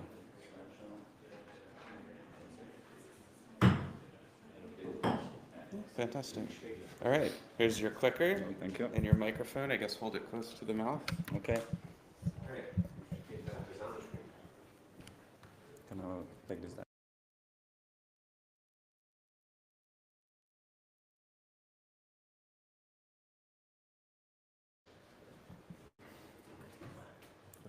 How it works? Can I just click this thing? Okay.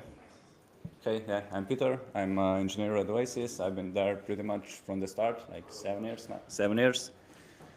I've been working all over the place, but yeah, my background is more on the practical stuff. So I've been a backend developer before, and yeah, not really a security researcher. But yeah, I'm gonna try to share what we are doing and what we're all about. So I guess everyone knows what this is. We also saw today similar things already. It's basically Intel AGX quote attestation. And some of the data is parsed out of it. And then we have this. And this is basically what I usually see if I visit a Web3 project that's like using attestations for security. You see something like this, basically some attestation data and a bunch of green check marks. And so yeah, let's first discuss what this even means and what even are the check marks. So yeah, that's gonna be the outline. We'll start with like attestations, then we'll like continue what can we build on top of it, and I'll try to finish with some like practical examples on what we are doing. So yeah, I'll go through this quickly because we had much better talks about this today already. So how you verify an AJAX attestation.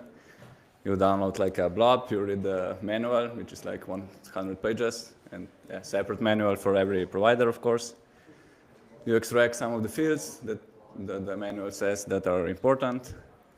Then you do some bunch of more stuff, not that important. You get like TCB status, whatever that means. You then hope that the Intel vendor portal isn't down, but that was like pre-decap, that's now solved, issue not anymore. Then you decide whether the hardware is actually still trusted, because like Intel has their own trust model that they consider what is trusted or not. Oh yeah, and you check if the quote is still fresh. And yeah, then decide if your app should trust it or not. And basically you should be doing this all the time.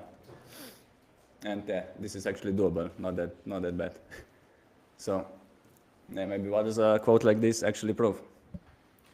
So basically it just tells us more or less three things: that like a specific hash of the code run inside the TEE on some specific like hardware that Intel approves it, and like at the moment that the quote was produced.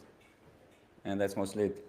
And what the users in practice usually assume, it's usually that the enclave is actually up and running at this time, that the code is safe and like non-malicious, that the hardware has no vulnerabilities, the deployed code actually matches what this attestation is about, and that maybe this is the latest enclave version, and that maybe the users even assume that this specific hardware like is run by a specific operator.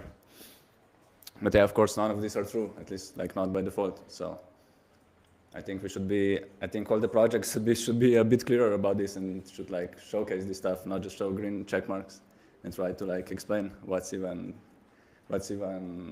like trusted by this process. So yeah, now some examples. So yeah, let's say we have like a on-chain agent, or like that's really popular these days, and the agent has like some code to generate the key, and like we build the code, we run the attestations, we check everything matches, everything's fine, attestations pass. But there can still be problems, because what if we check up like the GitHub history and there's a previous version of the code that actually like printed out this like public key, the private key. So basically the whole attestation from like the previous step, it doesn't really matter because like the key already leaked.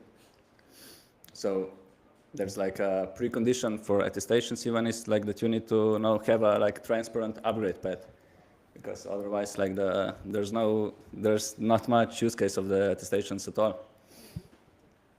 So there's like now a new different example. We have like again like valid attestation, everything passes. But let's check maybe this FMS-PC thingy. So this is basically a family of CPUs. And this specifically, if you check it out, it's like third generation scalable Xeon.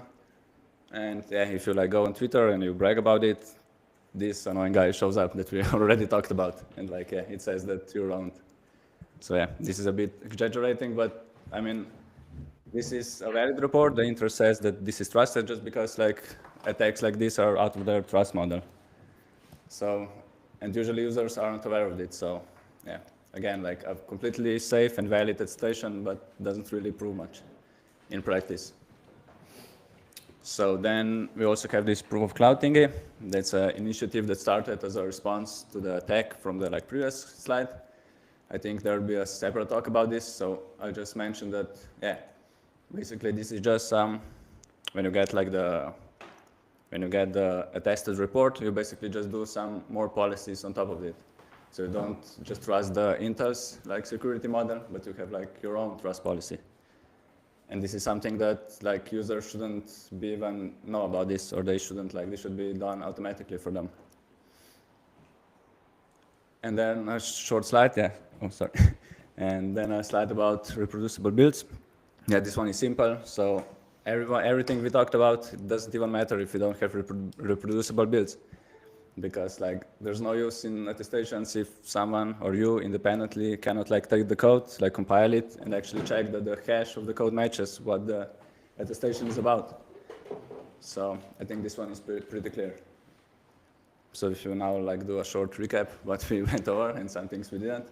So we first need to like parse and verify the attestations. We need to have like a immutable and transparent upgrade history. We need to have like a secure hardware TCP enforcements, like the trust and computing base. It goes beyond the Intel's trust model. So maybe you want to have like some additional policies on top of it. Then you should have like freshness guarantees, because like quotes are just valid in a point of time. We need reproducible builds from source because otherwise other things don't even matter. Maybe this one should be actually on top. There's also a good thing to have like operator identity binding, because this is something that people actually, users actually expect, that maybe they actually want to know who is the operator of the CPU, not just what the CPU is. And yeah, this should be done in an automated way and like continuous, and it should be like have a public auditability. And this is basically what our network does. So this is what we've been doing for the past 7 years. So basically we have like a L1 network, which is the whole point of it. It is that it's like a BFT consensus that's doing the continuous attestation verification. And then it like supports additional on-chain policies on top. These policies can be enforced per application. Yeah, using this, it like achieves a complete enclave like provenance. You know who's running the enclave, you know the upgrade path, and you know more than just a single attestation. And then this also changes how clients like what's the root of trust now. So the clients aren't even aware of the attestation. Basically, they trust the on-chain state. So instead of like checking the attestations, they basically use light clients and they can get like secure access to the on-chain state. And the fun fact, our mainnet launched exactly 5 years ago today. So yeah, we have an anniversary, and it's still up and running. But yeah, so now we have like this on-chain attestation system. How do we now go to the like a trusted off-chain TEs? So first thing that we need like a on-chain registry of ROFL apps, and like by ROFL, ROFL is basically just what we call off-chain TEs in our case.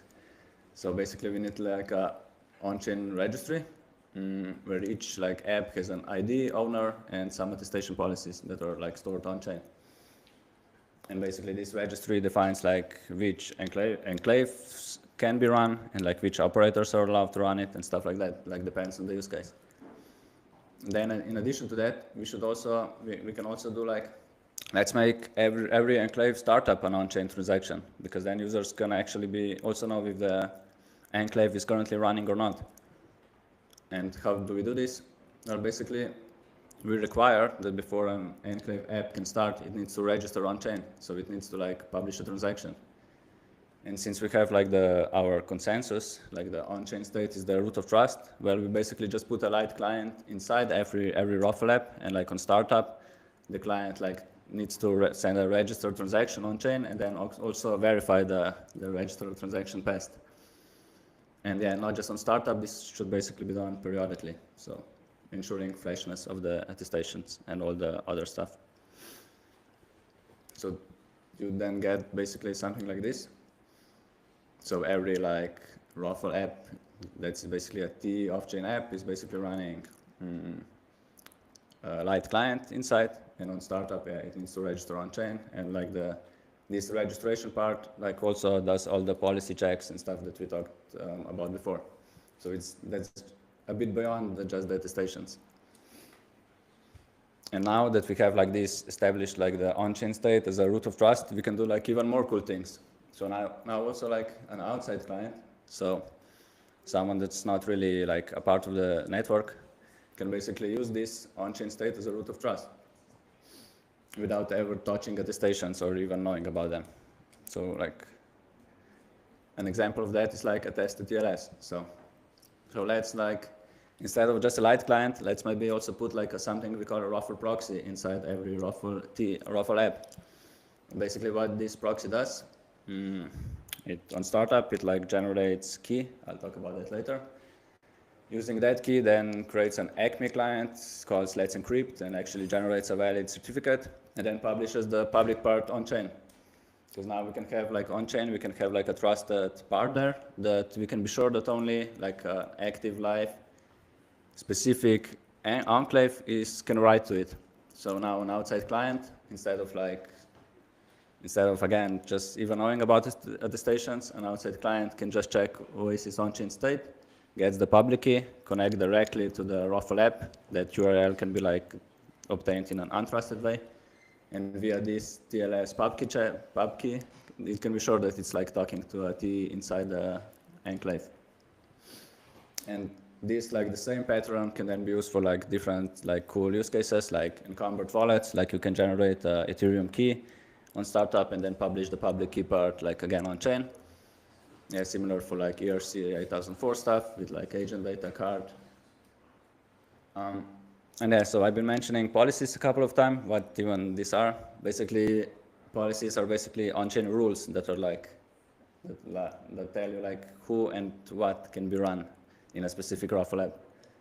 So the most basic simple ones are like just enclave IDs. These are basically code measurements. But then we can do also a bunch of more cool stuff. We can do like operator binding. So maybe we want to allow only a specific node can run the ROFL app, or maybe a specific like node that belongs to a specific operator that has multiple nodes. Or maybe we can require that for our app we want operators that have like some amount of stake. So and this is all can be like this is all transparent because it's like the rules are on chain. The rules are also enforced by the like validators on chain. And it can be done on a like per application basis. And similarly, we can do like hardware binding. So not just the attestation pass, we can do like more specific like requirements. We can like bind it to specific CPUs. We can, once proof of cloud is like a production ready system, we can just integrate that as well. And yeah, based on this now, all ROFL apps also get like access to our like on-chain KMS, like a key management system. So this is something that we already built in the past. It's also used by like our Sapphire confidential EVM chain. And what this is, so key manager committee from like the point of view from our app is basically our RONL, which is basically ON just stands for on-chain, not off-chain. App with like a minimized trusted computing based. So first, it has like a bit more controlled policies. First, we tightly control the committee of these nodes. So one interesting thing is that like all the key manager nodes need to run like the old non-scalable AJAX CPUs, just like in response to the recent attacks that we already heard about. Because these not scalable AJAX CPUs actually, they have part of the trust model, the operator stuff. So they don't use like the deterministic encryption, and they are not vulnerable to these attacks. And then similarly, yeah, we have the ability to run like chirp, like a secret sharing MPC protocol between these nodes. And this basically showcases like how like these different paths are like compatible with TEEs totally. So yeah, we have this on-chain KMS, and every ROFL app by default gets access to it. So you get basically a secure on-chain key manager by just default, by just using like our ROFL framework. And yeah, also the key manager supports different key scopes. So you can like key scope it to ROFL app ID. This is mostly useful for like upgrades, because like how does a ROFL upgrade look? Basically the on-chain policy gets updated with the new enclave measurements. And these keys are now bound to the measurements directly, but are bound to the app ID. So if the app ID stays the same, you can still keep reusing the same keys. But there's also like different use cases. We also like support time-based scope. For example, Sapphire transactions have like one epoch, the key for encrypting, like refreshes every epoch. Depends on the use case again. But yeah, again, this is all implemented like the same system. Like we have on-chain root of trust. We have then some policies, and we have a validator set that like validates the policies. Everything is like really more or less using the same things. And then like if we have all of this, like the next step is maybe let's put some more stuff on chain. So we actually built like an on-chain marketplace. This is not really it's not really that interesting from a technical perspective because it's just a bit much more code. So I'll just explain it like high level. Basically, we just put some more stuff on chain. Like we need a registry of providers, and each of the provider also publishes offers on chain.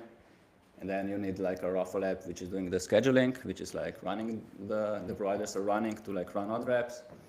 But yeah, just like you can actually then rent machines via on-chain transactions. Everything's transparent. But yeah, it's a bit out of scope for like this talk, or it would complicate things. So now maybe one more real life example. So how does this look in practice? Once we have all this stuff that we talked about, what can we do?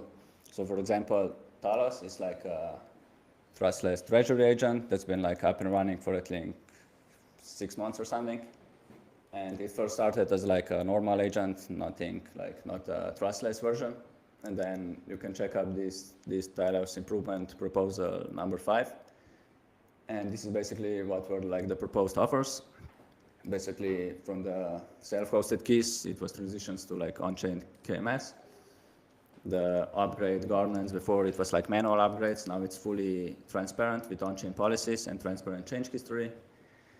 Every invocation of the enclave is like an on-chain transaction. So that's like audited as well and transparent. And it's like easier to deploy via the ROFL marketplace. So basically these are the only 2 code changes that were needed, because once we have all the things that we were talked about, it's really simple to like convert an existing application into like a trustless one. So basically one change was just to running the agent, just producing like the ROFL artifact that's then deployed on chain. We basically built some tooling for that. It's the Oasis CLI. You basically get the ROFL bundle. It has the firmware, kernel, everything's reproducibly built. And basically you just provide your own compose YAML part. So this was quite simple to do. And the other code change needed was, we needed to change like the key management. Before it was like generating keys in memory or on the fly. Now it's using like a ROFL KMS. But yeah, this was like really, really simple. You can also check the pull requests like on the repository. Then the second thing that we had to do, so we had to make the Docker builds reproducible, because although it's possible, nobody does this in practice unless it's needed. And like as we talked, this is needed because otherwise the rest doesn't really matter. So yeah, it's 2025 and there's a bunch of communities that like are working on this, like Nix, and I think Fedora also like has initiatives on this. So this is doable. It's just a bit tedious, but yeah, I think more or less every like modern project can achieve this using even just like simple Docker. And then the third part was we needed like transparent and the tested deployment, because it's an important part. Without this, again, like as we've seen, maybe some of the parts don't really matter that much. And yeah, basically how it's done, short recap, basically there's a CI action, GitHub CI job that basically takes the code, it compiles it, it also first checks that like the Docker compilation that it compiles locally, it matches the one that like it's in the repo specified. If that matches, it then compiles the ROFL bundle. If that also matches, then it generates unsigned transactions to update the on-chain ROFL app. And once that's all done public and seen, and then that unsigned transaction is then pushed into a multi-sig safe wallet, where a committee of like owners of the Talos need to approve and sign the transaction. But basically the whole build process is transparent, and also like the actual transaction that's unsigned, and then you can also see like the signed one that's pushed on chain. So maybe some key takeaways. So you need deterministic builds, you need transparent and auditable deployment, you need like a attestation layer, preferably if it's like a blockchain consensus based, then you can also use it as a root of trust. Based on not just attestations, you additionally need some like policies that are defined on top of that like allow you to more tightly controlled things. And yeah, basically together only this like turns these like into a real security. And yeah, quote from ChatGPT that was quite nice, and it offered it unprompted. So yeah, I decided to use it. And yeah, that's it. If there's any question, feel free to shoot.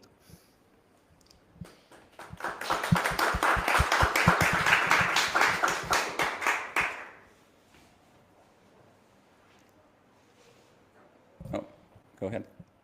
How much did it cost to sponsor Oasis to come play the same week here in Buenos Aires? What, sorry? Oh, the band. Unfortunately, they started 1 or 2 days too soon. And the question was, how much does it cost to sponsor the Oasis band to play at the Ethereum events? I have a question that's about interoperability to start with. Do you know of any projects that are trying at this point to do interoperability, like have nodes each on, for example, Phala Cloud and Oasis? Yeah, so the question is about interoperability between like different, like for example, Phala and Oasis. So I'm not really sure, but like one way to look at our stack or Oasis network, at least that's how I've been looking at it recently, is that basically maybe we are actually a TEE provider that's like built on another TEE provider with some like additional security guarantees. So instead of attestations, in our case, you use light client on our chain. So and basically, yeah, I think we're trying to be like, I think we're trying to be more of like a more security provider. Yeah. And I think if there's any projects working on that, yeah, I think if someone is like using Phala or like AWS Nitro enclaves, I think they could just incorporate us like together from that point of view. When you have your Sapphire contracts that manage parts of this, is there anything Sapphire specific that they use, like Sapphire contracts running in TEEs? Is that essential to this? No, I think not really. So most of this is relying on we want to keep the consensus as minimal as possible because yeah, it needs to be secure. And maybe also a note about, I just remembered about key manager committee. So one reason also why we have like a separate key manager committee running on AJAX1 is because we want like a minimized trusted computing base. Because one thing that I didn't even mention in the talk is also like real world attacks usually aren't like these sophisticated ones, but it's usually either a bug in the code or like side channels and stuff like that. And if you're putting like the whole kernel and everything inside a key manager application, well, that's a bit questionable. It's much better if you can have like a minimized application that does this like simple thing. And I think AJAX version 1, like the original one, is like a really good thing, good for this like use case. You skipped over some slides that I think would actually be really interesting on the marketplace view for this. I don't think there's going to be anything, other talks today that cover something like that. So yeah, anything on that would be cool to hear. So the additional things about the on-chain marketplace. Yeah, I mean it's cool and it's interesting, but it's basically just I don't think it's like anything groundbreaking. It's basically just some more on-chain stuff. And yeah, I mean that's mostly where I would finish. The code is like open source, everyone can check it. Is it like fixed prices, or is there like an auction notion? No, it's like competing for the lowest price? So there's providers, there's a registry of providers, each provider has offers. Currently, like the offers can be updated, everything is on chain. I think if you pick an offer, then as long as you're like topping it up and it doesn't expire, you get that price at the time. But yeah, providers are able to like update the prices, add new offers. But yeah, I think we're like at the starting point of that. It's still are like there multiple providers right now, or is it Oasis? Yeah, there's the main one is Oasis one, but yeah, there is at least 3 active ones, but not sure if the other 2 are more in the testing process at the moment. I think they're more for GPU support. And a lot of the providers are waiting for the GPU support, but I've heard that, yeah, there's question of security about that as well. Yeah. What's the diversity of where? Sorry? What's the diversity of where the confidential VMs are running? So the question is, what's the diversity of confidential VMs that we are running? So, where they are running? oh, where they are running. So it depends on the, so for Sapphire, I think there's how many nodes, compute nodes, like 50 compute nodes.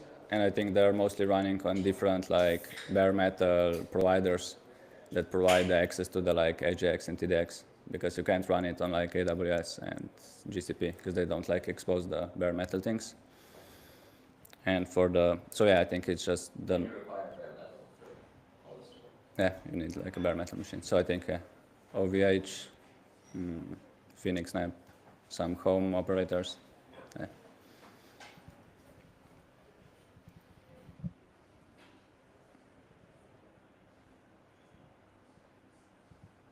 All right, cool. Okay. Let's thank Peter again. We've earned ourselves a 20-minute break. Thank you.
Great. And like this.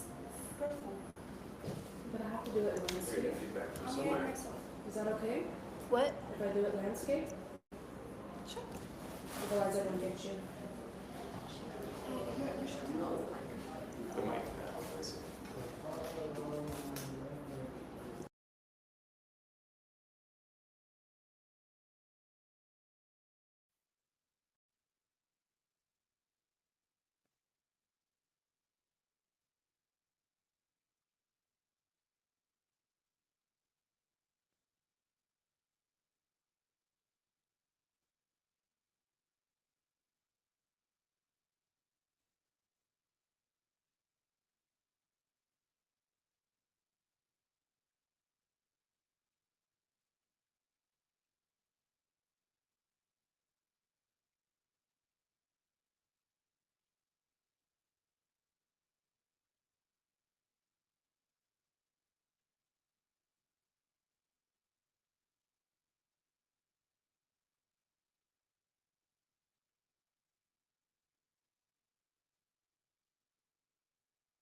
Now it's unmuted. Okay, that's what that red dot was for. So welcome live stream. We're happy to have you. We are presenting about Proof of Cloud, the Alliance for the Proof of Cloud. Thank you. And I just wanted to talk about why this came about. So last summer, we learned about a vulnerability that had been discovered in the Intel SGX, and it was not publicly disclosed. They told us they were going to disclose it in September of this year. And so we had a little bit of a chance to do some mitigations, which was very, very nice and thoughtful of them. The wiretap.fail is the actual vulnerability that was eventually published in September. But prior to that publication, we were able to do some minor mitigations. Secret Network is a layer 1 blockchain based on Cosmos SDK, and it has encryption throughout. So we use the Intel SGX. Every single validator runs an Intel SGX, and so we have basically a decentralized secure enclave in order to, and it has been historically permissionless. So all our validators can opt in.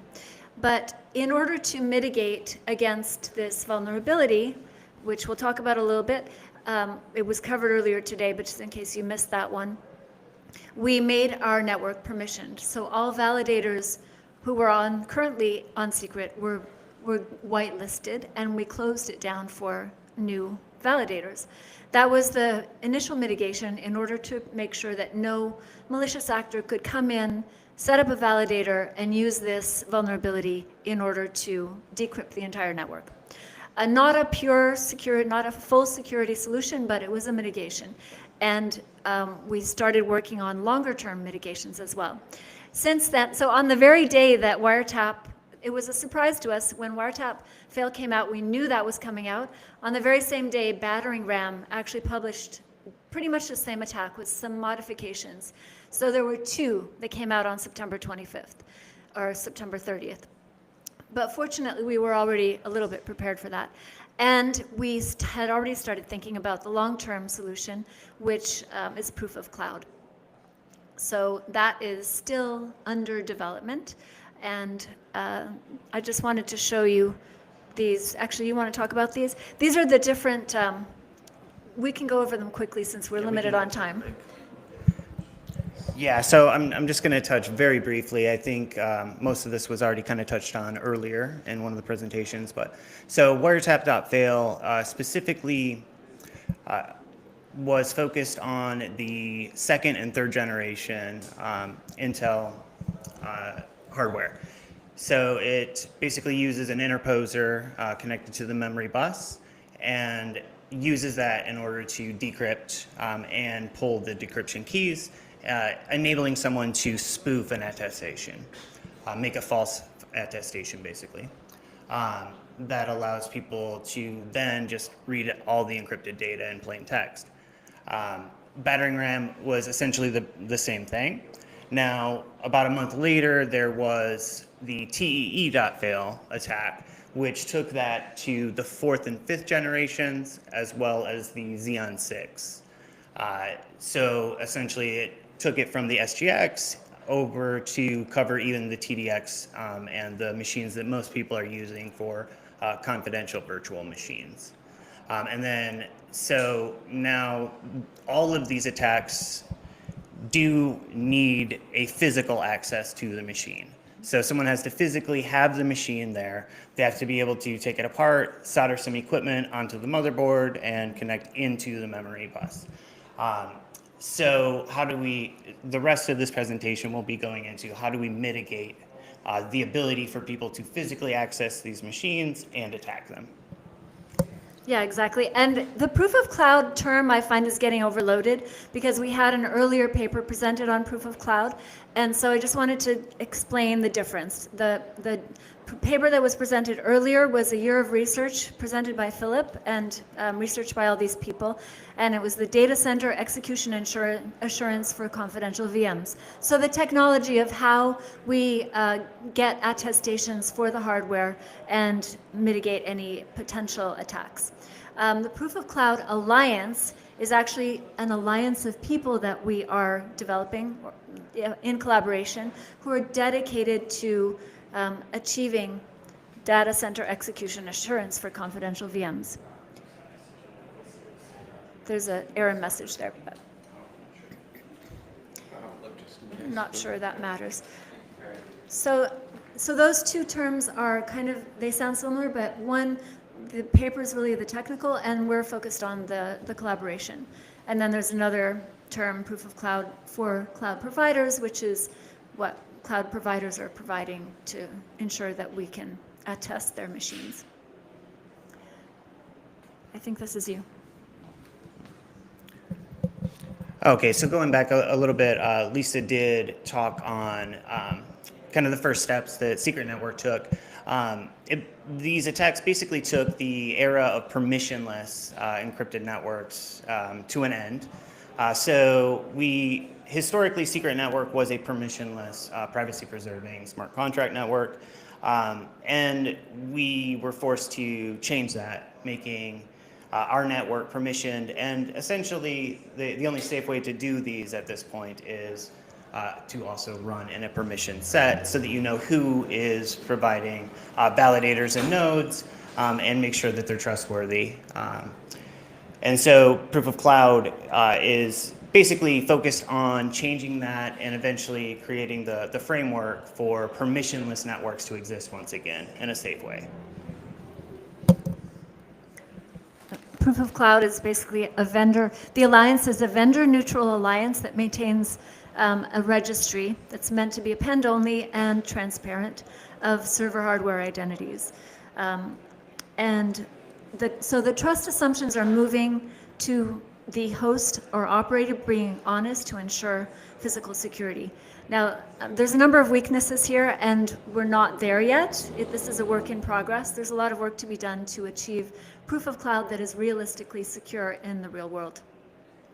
But TE attestations, for example, they mention what workload they run, but they don't tell you where it runs. So now we're trying to add in the data center integrity. Either you prove that you're working with GCP or a cloud provider, or you have a data center that has sufficient security enacted so that you do have security. Nobody can actually physically access the machines. So location security. Proof of Cloud is all about location security. And Proof of Cloud does exist already. You were going to talk about this one, but yeah, go ahead. Yeah, so basically Proof of Cloud is not brand new. This does already exist. Azure is probably the most used. IBM offers it, and so does Google Cloud. However, the issue with those providers is if you run on Proof of Cloud with those services, they're extremely expensive, far more expensive than running their other cloud services. And so the alliance and this initiative is really aimed at making Proof of Cloud available and affordable for basically anyone. And we are also in talks currently with other providers such as OVH, LeaseWeb, and a few others that we can't name at the moment. Cool. All right, I think I'm going to skip over some of this because I think, who knows what a TE attestation is? Okay, I don't think I need to go into it. So, but the value of the attestation depends on being able to detect whether it's been tampered with or not. And I think that's where we're lacking in Proof of Cloud. And then the way that we're planning to do verification with Proof of Cloud is that we have members of the Alliance verify other data centers. And again, I'm going to go into the weaknesses in a little while, but you can go and look at proofofcloud.org if you want to know more about this. And then the append-only log, transparent log that I mentioned. Okay, and so who's involved? It's a growing group of contributors. It was actually initially started by Secret Labs as we were thinking about, what is the next steps and better mitigations. We worked very quickly and closely with the Phala network, and very, very quickly everyone actually joined. So also Automata, Flashbots, Oasis, Million, and many others. And also, we are very open to everyone joining. So I would encourage anybody that's using TEE in their infrastructure stack to join and help us build this in the best way it can be. And we don't care if you're a competitor or a collaborator. I think everyone should be involved. Cool. I do want to go through some of the weaknesses that I see.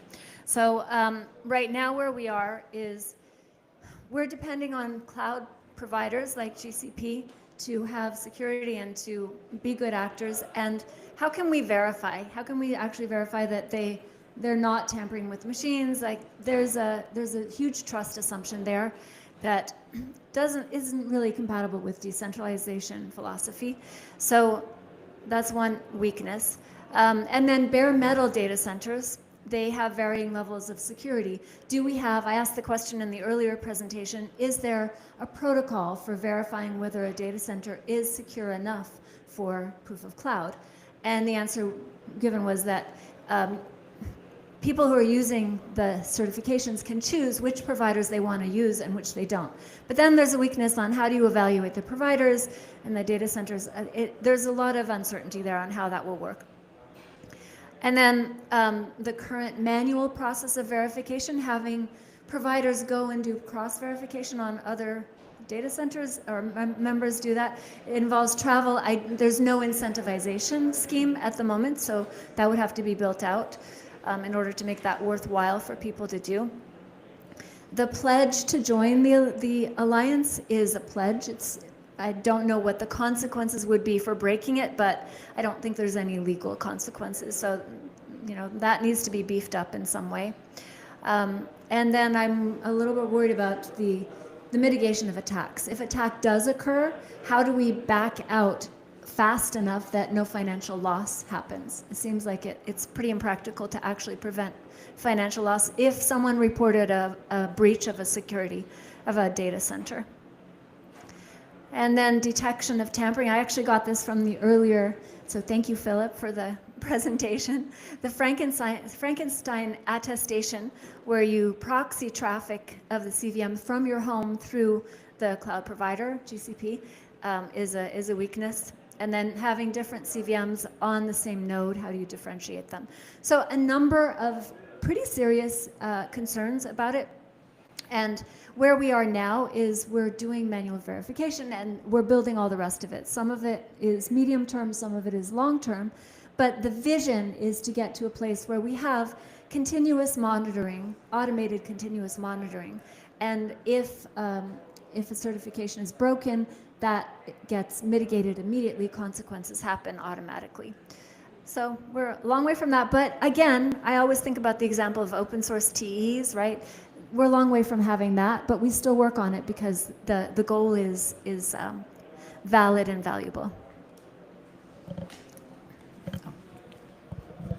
Awesome. So what's next? As Lisa mentioned, there's several weaknesses. This is not a fully fleshed out solution now, but it's an initiative, right? We're moving towards that. What's next is increasing the data center execution assurance, the strategies around that, expanding the alliance with more contributing members, and to form a more robust system.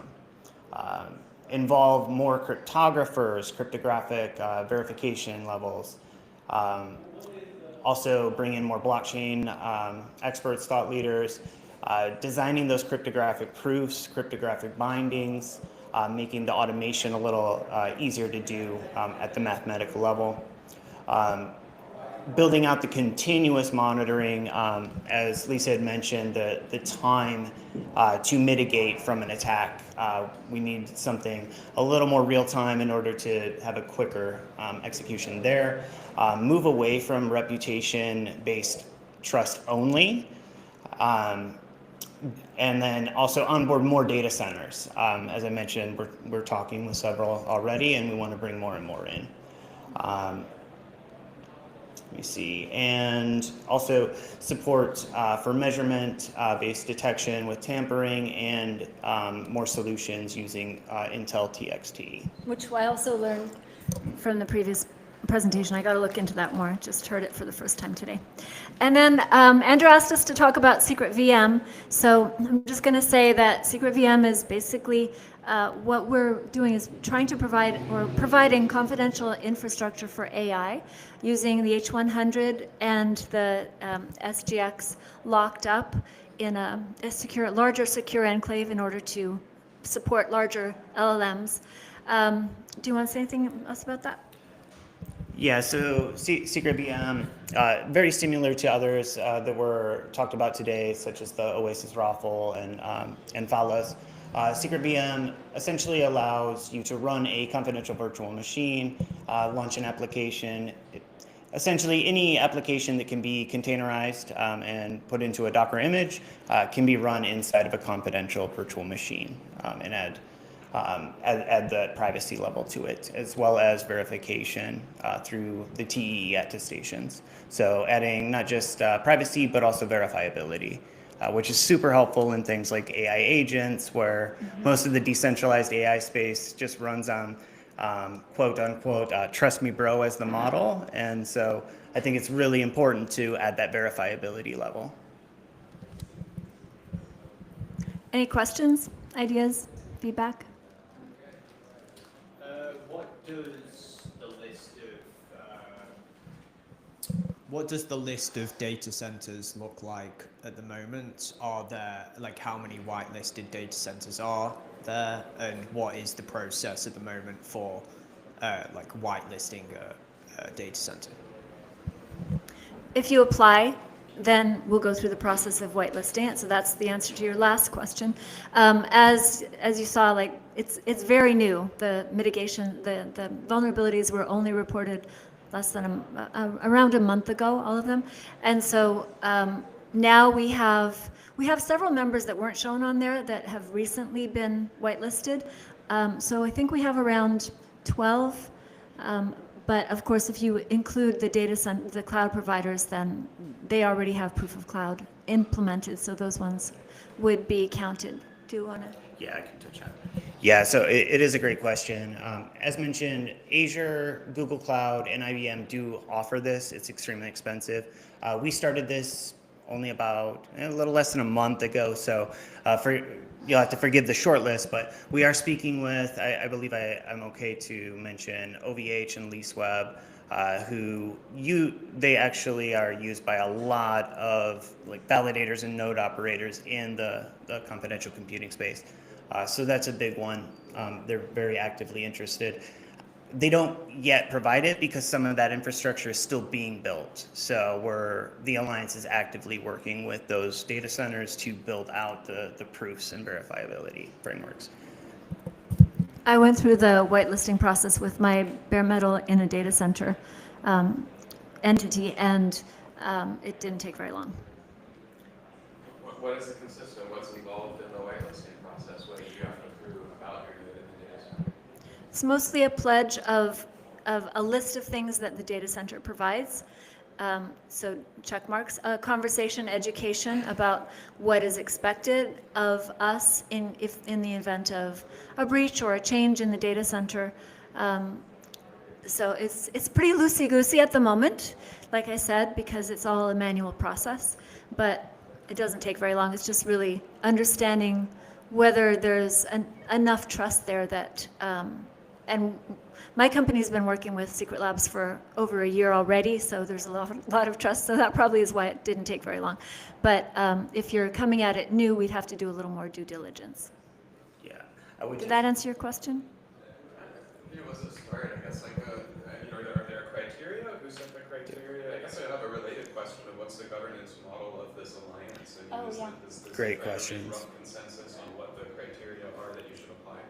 Yeah, I'll touch a little bit on that. So part of the verification, there is a governance model. Every member, basically every company that joins the alliance is considered one member. One member equals one vote.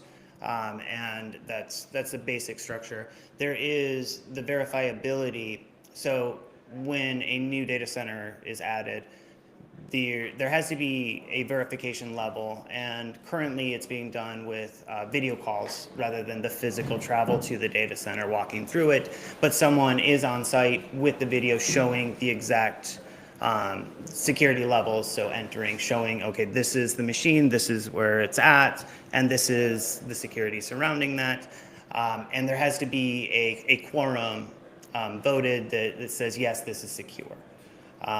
So there is the chairs that once it gets big enough, right now it's obviously a smaller alliance, but as it grows and there's many dozens of companies, then there'll be like a governance model where there's the chairs that vote and yeah, the governance model is actually outlined on the website as well, if you want more detail. Two questions. I am looking to better understand like exactly what the members in the alliance do, like so they participate in governance, but like what are they expected to actually do? And then two, you mentioned that in order to be added to the whitelist for proof of cloud, you need to follow like a checklist. Are there like any auditors that like kind of how like for a SOC 2 audit, you go through like, a big list of consulting companies and they go through a checklist and they're like independent third parties and they make sure that everybody's within your organization, you satisfy the SOC 2 criteria and like you're expected to like get this updated like every 2 to 3 years. Is there going to be like a similar process for these data centers that are whitelisted as part of a proof of cloud alliance? Yeah. Great question. So for the first question, there's really two kinds of alliance members right now. There's data centers, and there's people who are building like Oasis, Phala, Secret, people who are building this type of service for other people. So those are the two types. And then the second question about the audit, there is nothing right now. It's like I said, it's being built, it's being developed, but yes, the goal is to have a completely auditable process that is, verifiably secure. Great question. Do you have any idea what's driving these, like when you say extremely high prices of the proof of cloud offerings for these cloud providers? Is it just the hardware costs or a relatively small scale? The question is, do we have any idea what's driving the high cost of cloud providers providing proof of cloud? Where are those high costs coming from? I think it's basically just a matter of there's not enough people actually offering this. There's no competition, so they can get away with the high price. I don't think it's actually based on like their level of work and having to provide it. But it's basically considered a premium offering, and so they can charge lots. When we start flooding the market with more providers, that changes, and now there's competition involved. Good question, though. All right, I don't know if we kept it to our 20 minutes, but thank you so much for having us.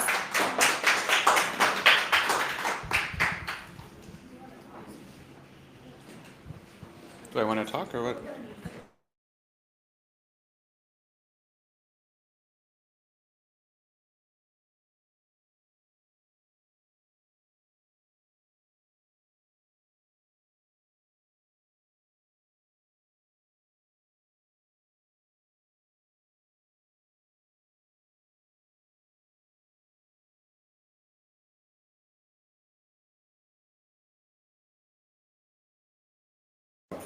Okay, great.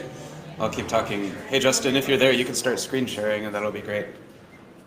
And then I will do an introduction on this topic. Okay, yeah, perfect. Okay, so for the next discussion, we're going to have dialing in and speaking remotely from the US West Coast. So our laptop is moving around as well. And this is going to be Justin from Sparsity, who is going to be talking about a draft ERC that Sparsity and I have been trying to work on called ERC 733. And this is our attempt to propose a standard that actually consolidates a bunch of things that have already been talked about here, such as the Automata PCCS and the solidity-based decap verification and on-chain key management approaches. And this is at least a bit inspired by the ERC 8004. So for the on-chain registries for agents, that's been really useful in getting an active wave of contributors interested in how on-chain environments are good at becoming trust anchors for the AI agents ecosystem. But we wanted to fulfill, it leaves like a kind of empty space there for where TE would clearly fit in, but the details of TE left out of scope for that document. So this is not AI agent specific, although it includes AI agents as one of the use cases, but it's about documenting the emerging best practices of how to use EVM contracts to patch holes and improve the quality assurance of TE-based applications. So I'll give it over to you, Justin, and I think you'll go through this, and I may jump in with questions, and everyone here will be able to do Q&A as well. Okay, thanks, Andrew, for the introduction. Yeah, Andrew and I have been working on this draft for a while. As you can tell, it's the ERC 733. It's resembled the character TEE. So TEE coprocessor running alongside EVM blockchain has been a popular design pattern in the recent years, but we find that there's no, hello? I hope people can still hear me. Yeah, we can still hear you. We're working on making it even louder, but you're coming through really clear. Okay, cool. But there has been no ERC reference document describing the common design patterns and pitfalls. So we think that the community can benefit from one such document summarizing all these design patterns and pitfalls. And we also think like TEE coprocessing is probably one of the most promising architecture and platform to build the next breakout Ethereum or blockchain application in general that has the cloud-grade performance, cost effectiveness, and the 10x the users in the Web3 space. So this ERC is written in a way that it covers a lot of topics like on-chain attestation, like Andrew already mentioned how to stay up to date with vendor security patches, replicating secrets among TEEs. So it's written in a way that aim to provide end-to-end guidance of building a TEE plus EVM system. As you know, a system is only as secure as the weakest link. Therefore, we think it makes more sense to have this end-to-end approach instead of just describing a few components in the system. And because there has already been a number of projects like in industry, in deployment using this pattern, in some sense, this ERC is somewhat written in retrospectively. So when there are appropriate, we will give reference to the existing project that's already deployed. So on a high level, we can see that the TEE can help the EVM blockchains. And in the reverse direction, the EVM blockchains can also help TEE. So let's describe this very briefly. So TEE can expand the capacity of EVM blockchains and also bring privacy. As we said earlier, the EVM blockchain is quite limited in its computational capacity, and TEE is a great way to expanding its power. In some sense, TEE plus EVM is almost like unifying the blockchain and the cloud, bringing the best from both worlds into one system, unified system. And of course, TEE also brings privacy to the EVM blockchains. With TEE, it's so much easier to implement privacy. It's still hard, but it's way easier than approaches like pure ZK or MPC based approaches. On the other direction, EVM blockchain can also mitigate a lot of the vulnerabilities and weak links in a typical Web2 TEE system. In other words, if you are talking to someone who is building a pure Web2 TEE system, and you want to convince that person, say you need to get on chain, and here is how I would describe it: that there are multiple links in the typical Web2 TEE system that's weak. For example, the enclave attestation is not uploaded anywhere, so only the project themselves knows what's the code running in the enclave. It's much better to upload the attestation on chain so that the whole community and public can look at the commitment. And also, vendors like Intel will publish the security updates, letting people know which TEE models is not secure anymore. And those information should also have a public, trustworthy place to publish. Otherwise, there's this man in the middle attack. And TEE software upgrade is always a risky process, and that should be carefully managed, ideally using a DAO governance process as well. And last but not least, the TEE system is still susceptible to censorship and sometimes the split brain problem, and those can be beautifully solved by blockchain. So this document, we start with a rough overview of the TEE architecture itself. There are a number of vendors providing TEE technologies with different but very similar terminologies, and they are summarized here. Of course, this document is relatively long, so I won't be able to dive into all the details. I'll just go through them with like a relatively high level. And please, I will appreciate the audience give us feedback. And if there's more time at the end, we can dive into some discussion or dive into a specific part of this document. This is still a work in progress. This is a few components of the typical TEE system and some cryptographic constructs establishing the trust of TEE system. And this is a comparison of the terminology between different vendors. And then we go into a very typical flow of how do you set up and using the TEE. For this is about booting up the TEE enclave And as a common practice, the TEE enclave usually hosts some developer-defined secrets, such as the EVM private key or other kind of secrets.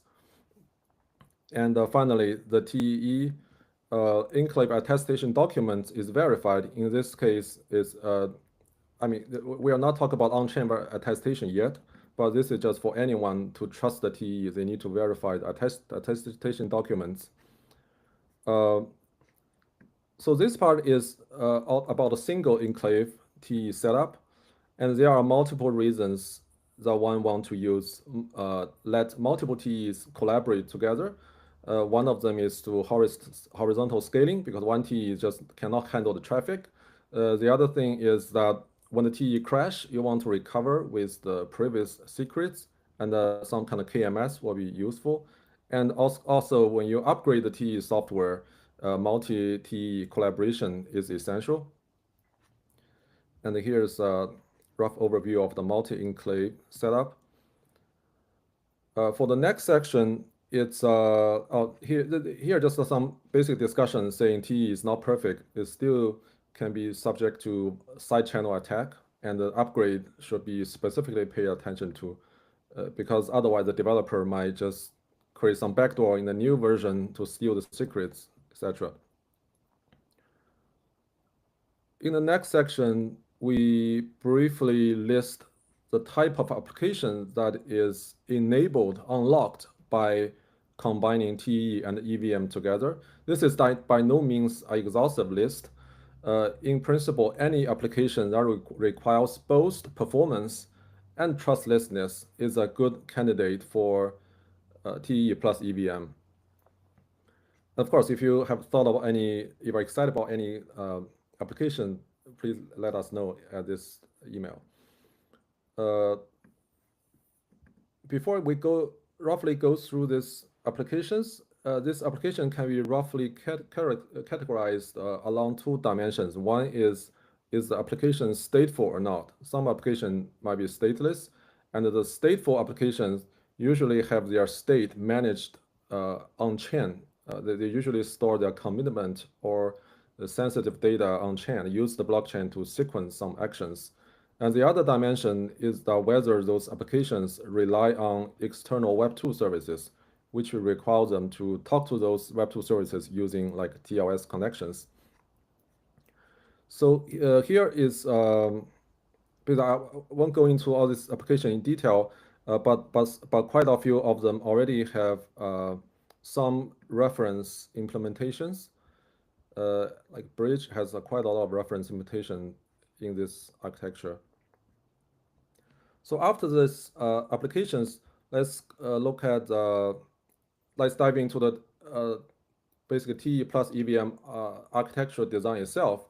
We like to describe or capture a typical TE plus EVM architecture in three layers. The first layer, let me put this. The first layer is attestation layer. There's a graph down here.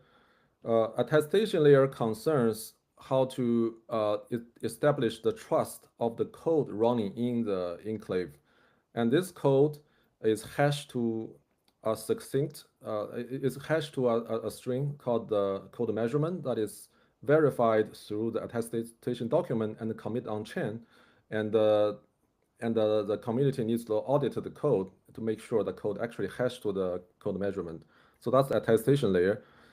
The second layer is replication layer. It concerns replicating secrets among the enclave for horizontal scaling, cache recovery, and crash recovery and upgrading. The third layer is the interoperability layer, where the enclave talks to the external Web2 world through TLS connections. For the attestation layer, the concept should be relatively straightforward. That we just want to know exactly what is the code running in the TE enclave, and we want to know that is secure. So this is done usually through two steps. One is, like I said, hash the code to a code measurement, verify and commit this code measurement on chain. And the second step is verify the code shared by the developer and make sure that this code hashed to the code measurement. Therefore, we know the code running in the enclave is secure. So there's a few caveat points I want to highlight here. One is that verifying the entire X.509 chain on chain is very expensive. So there are a few implementation here that allows you to verify the TEE enclave attestation document directly on chain, but it's very expensive. It can easily go past the gas limit.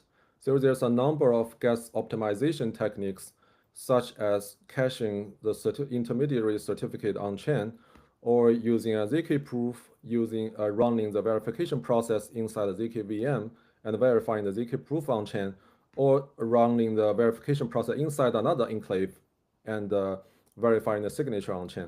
So all of this can significantly reduce the gas consumption while does not weaken the security that much. Another thing worth mentioning, like Andrew mentioned earlier, is that the vendors can sometimes find out vulnerabilities in the hardware they released earlier and recall the hardware, basically put those hardware in the list saying people should not use this TEE hardwares. And those information should be updated and maintained on chain so that any enclave, when they verify their attestation on chain, it should be checked against this list so that we will reject any enclave running on such vulnerable hardware. Then the document goes through some common design patterns, like for the enclave to generate its own SEPT256 key1 key pairs, such that the private key can generate signature that can be efficiently optimized on chain, because EVM is optimized to verify this signature. And the good thing about this private key is that this private key is only available inside the enclave. It is strictly not available to the developer, to the software. This makes this more trustworthy, and the user is willing to trust their money to the enclave, because otherwise the developer can just rug pull. Another pattern that is common is to let all the applications upload their attestation, commit their attestation on chain in a single, in a uniform structure and in a single place called the application registry, such that it's easy to discover the applications for discoverability purpose. And you can also imagine some kind of marketplace built on top of this, where people can discover or recommend and find out applications, maybe have payments. And of course, this kind of marketplace probably can also leverage the TEE logic off-chain for like a recommendation logic, for example. So that's the first half. We have verified attestation on chain. The second is we need to actually look at the code. The developer is responsible for sharing the code, let people look at the code, make sure the code doesn't have vulnerability and backdoors, and then let people see that the code actually hashed to the code measurement on chain. Some software might not want to open source their code, and there are ways for people to not open source their code and still build trust with their community, which is using formal verification.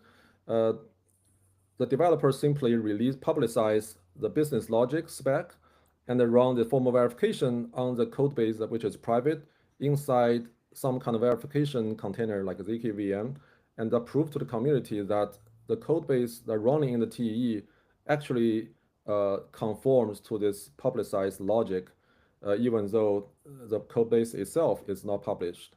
And one benefit for this method is that if the specs stay the same, then the code base update doesn't need to be, it's very trivial to update the code base as long as the business logic spec didn't change.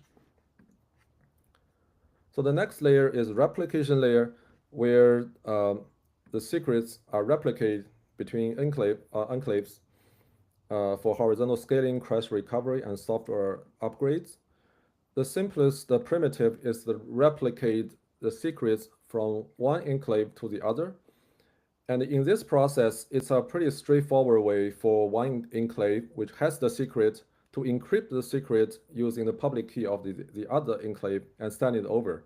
So in this process, one of the key step is for the sender to verify the identity of the receiver. And this process is best done using the blockchain. So in other words, this secret sender will use the blockchain to check whether the receiver enclave is eligible to receive the secret. And if so, then encrypt and send over the secret. This further requires the enclave to be able to interact with the blockchain. And the best practice to do so is to run a light client in the enclave, such as Helios, so that you can have a seamless integration with blockchain. And document further covers the key management service, which is a critical piece in running trustless TEE software. A KMS is simply a cluster of TEE enclaves that can back up the secrets and restore back up the secret from TEE applications and later restore the secrets back to the application. And there has been a few reference implementation. So the most naive way for KMS is just for each enclave to store a copy of the secrets. And when you horizontal scale up the application, the secrets is distributed from the KMS to all the enclaves. And and during crash recovery and upgrade, the secrets is also distributed to the new enclaves. So one of the really critical thing here is that so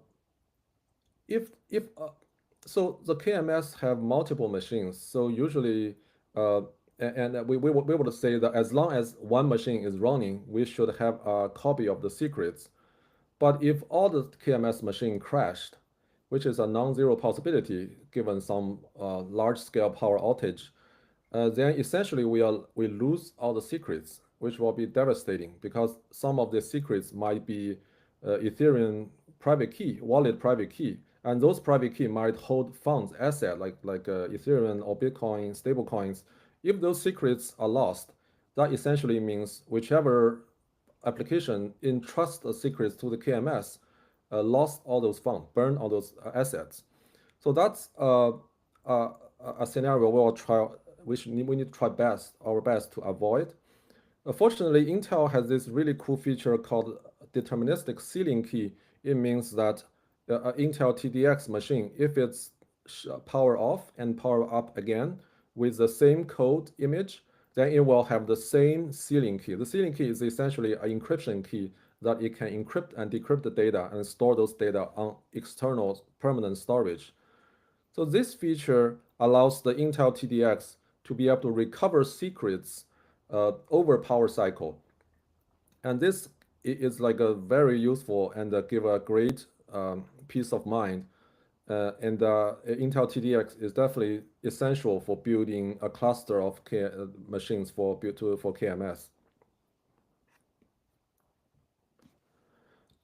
So the next part is that for KMS, even and for application as well, there are still this problem that one enclave, all of the enclave are subject to side channel attack.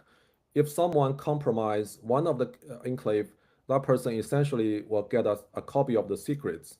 If it's a KMS enclave got compromised, that's even worse because that person will get a copy of all the application secrets. So fortunately, using MPC, we are able to distributedly store the secrets among different enclaves in a KMS. And we can even take one step further to generate and use the secret distributedly in the application enclave, or even to the extreme when we build the entire applications using MPC end-to-end, which will be expensive but have the maximal privacy and security. And the document also specifically highlights soft upgrade because soft upgrade is one of the weakest link in building and operating enclave application,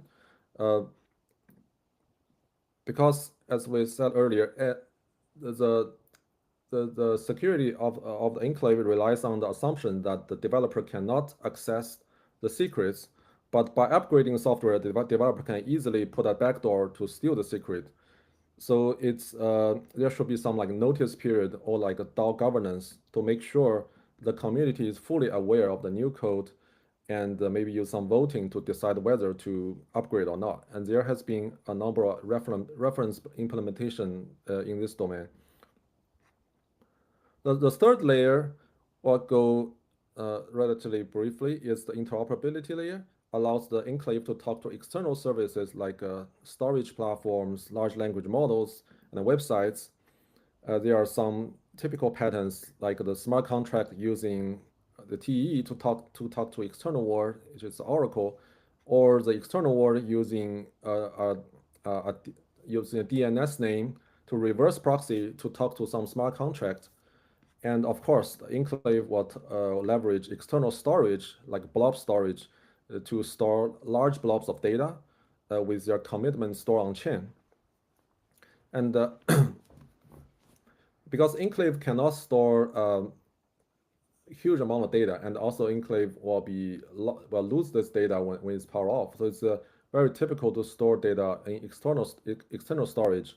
When we talk about external stored data, we usually care about integrity, availability, and the privacy. Integrity can be ensured using on-chain commitment.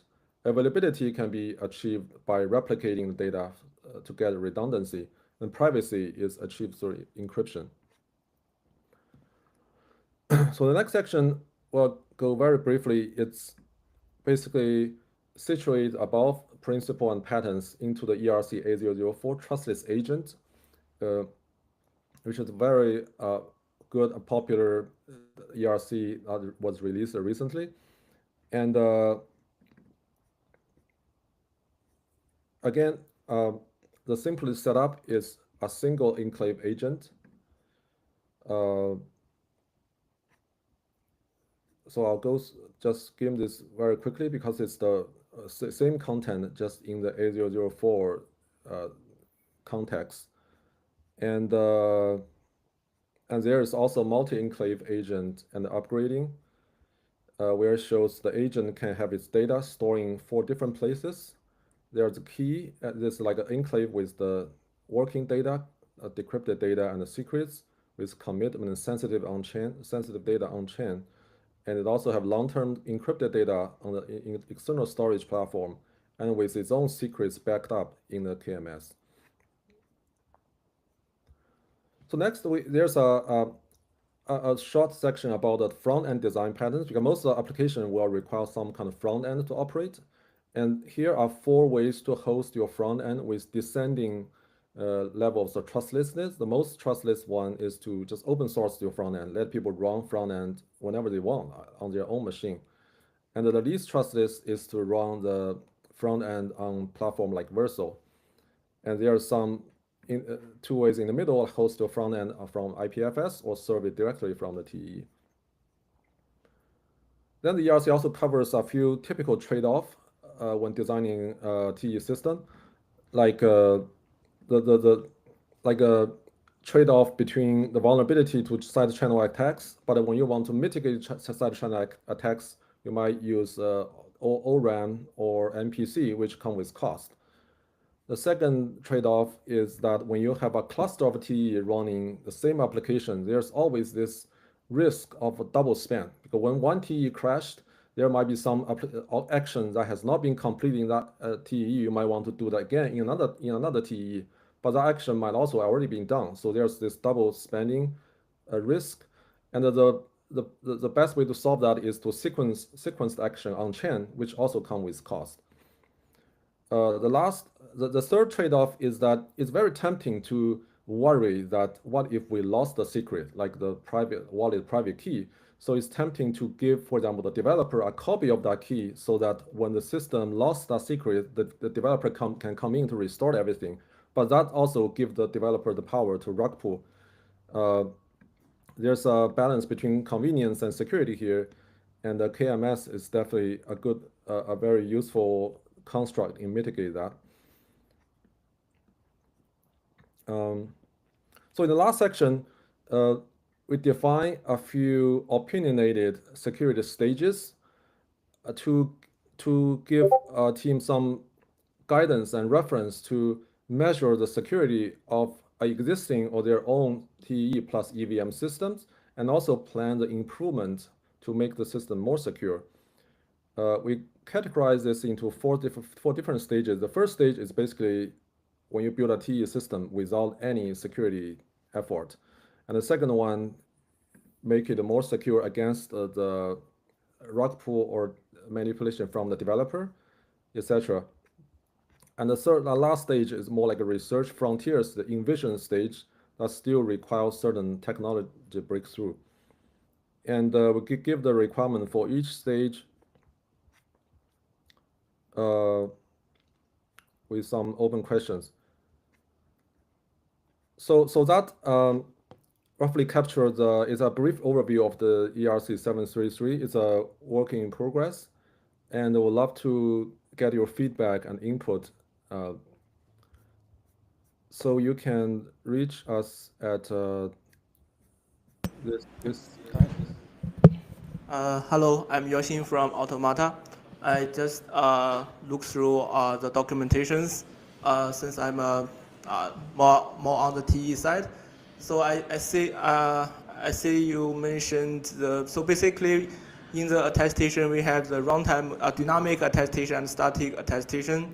And for the dynamic attestation, the TDX has the RTMR runtime measurement registers, but they only has like 4 registers for runtime measurement. So that's this is not enough for the runtime measurement essentially. So I think the more generic solution for the runtime measurement is to use the TPM. So basically, the TE only do the static measurement, which only measure, in our case, in the Linux system, in terms of Linux Linux VM, we only the TDX and the AMD SUSMP in this case can only measure the firmware, and the other things is measured by the TPM. Therefore, we kind of need we kind of need to mention that we need the TPM during the secure booting, and also we need somehow verify the TPM report on chain. And I think so in Automata we already built a CVM image solution that cross all the major cloud providers.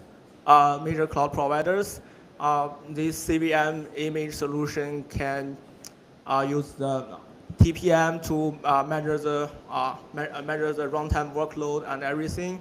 And also we have on-chain TPM verifier that can verify this TPM report. And also I think regarding the I saw you mentioned some drawback of the TEs, so such as the side channel attacks and others. I think so because a lot of blockchain teams nowadays use the TEs provided by the cloud providers. I think we need to mention that the cloud provider provided TE solutions is kind of misleading because so take the Azure as example. Take what as an example? Azure. Yeah, Azure. So in the Azure TDX solutions, they run the PowerWeather within the TDX, but PowerWeather is closed source, so no one can actually access the code. And in this case, the Azure simply puts the reference value of the PowerWeather on their website. So we kind of still need to trust the cloud provider in this case. And that's all from my side. Okay, yeah, thanks a lot for your feedback. That's very interesting. We'll definitely look into that. I agree with you, yes. I think one of the ways of engaging with this is to,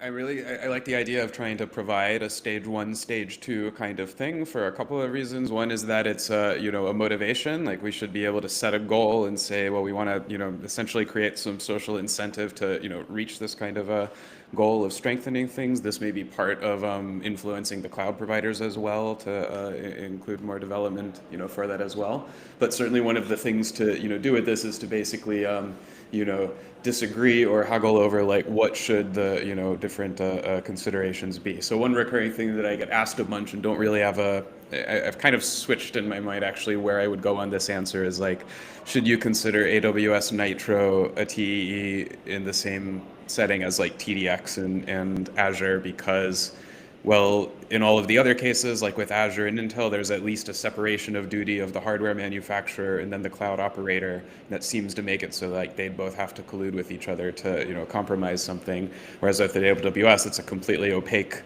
system. You can't prove that they're even using the hardware that they say. So it's like just one instead of somehow like, you know, 2 out of 2.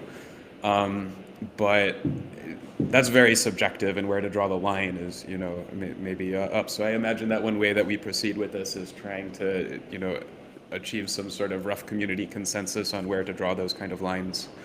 The stage 1 and stage 2 analogies are obviously like for the roll-ups where, you know, I guess L2 gets to be decisive, and, you know, Ethereum Foundation even sets the real guidelines for those. But, you know, that's one of the very clear places where it could, you know, push back on details like that. So you raised a lot of, you know, good questions also about like what you should say the cloud providers need to do, or under what circumstances you need something additional like a hardware TPM in addition to what the cloud providers are. Those are really cool comments. You wanted to add something? Yeah, go ahead. So what's the state of this document? Are you ready like to share it, or how to be able to like contribute to it or comment on it? What's the easiest way? I'm very happy to share it. Yeah. It's in like a draft version 3, so I don't know if like it's in a draft like version 3 right now of this Google Doc. So I'm not sure what's the most effective way to share it, and, you know, Justin, maybe you have some suggestion for it. Yeah, I think I think it's we definitely welcome like a community feedback, and we can share it. I'm actually thinking about like making this document maybe hosted at like a draft at erc733.org, but I have not set up that redirection yet, but probably will set up that redirection so anyone can visit the draft.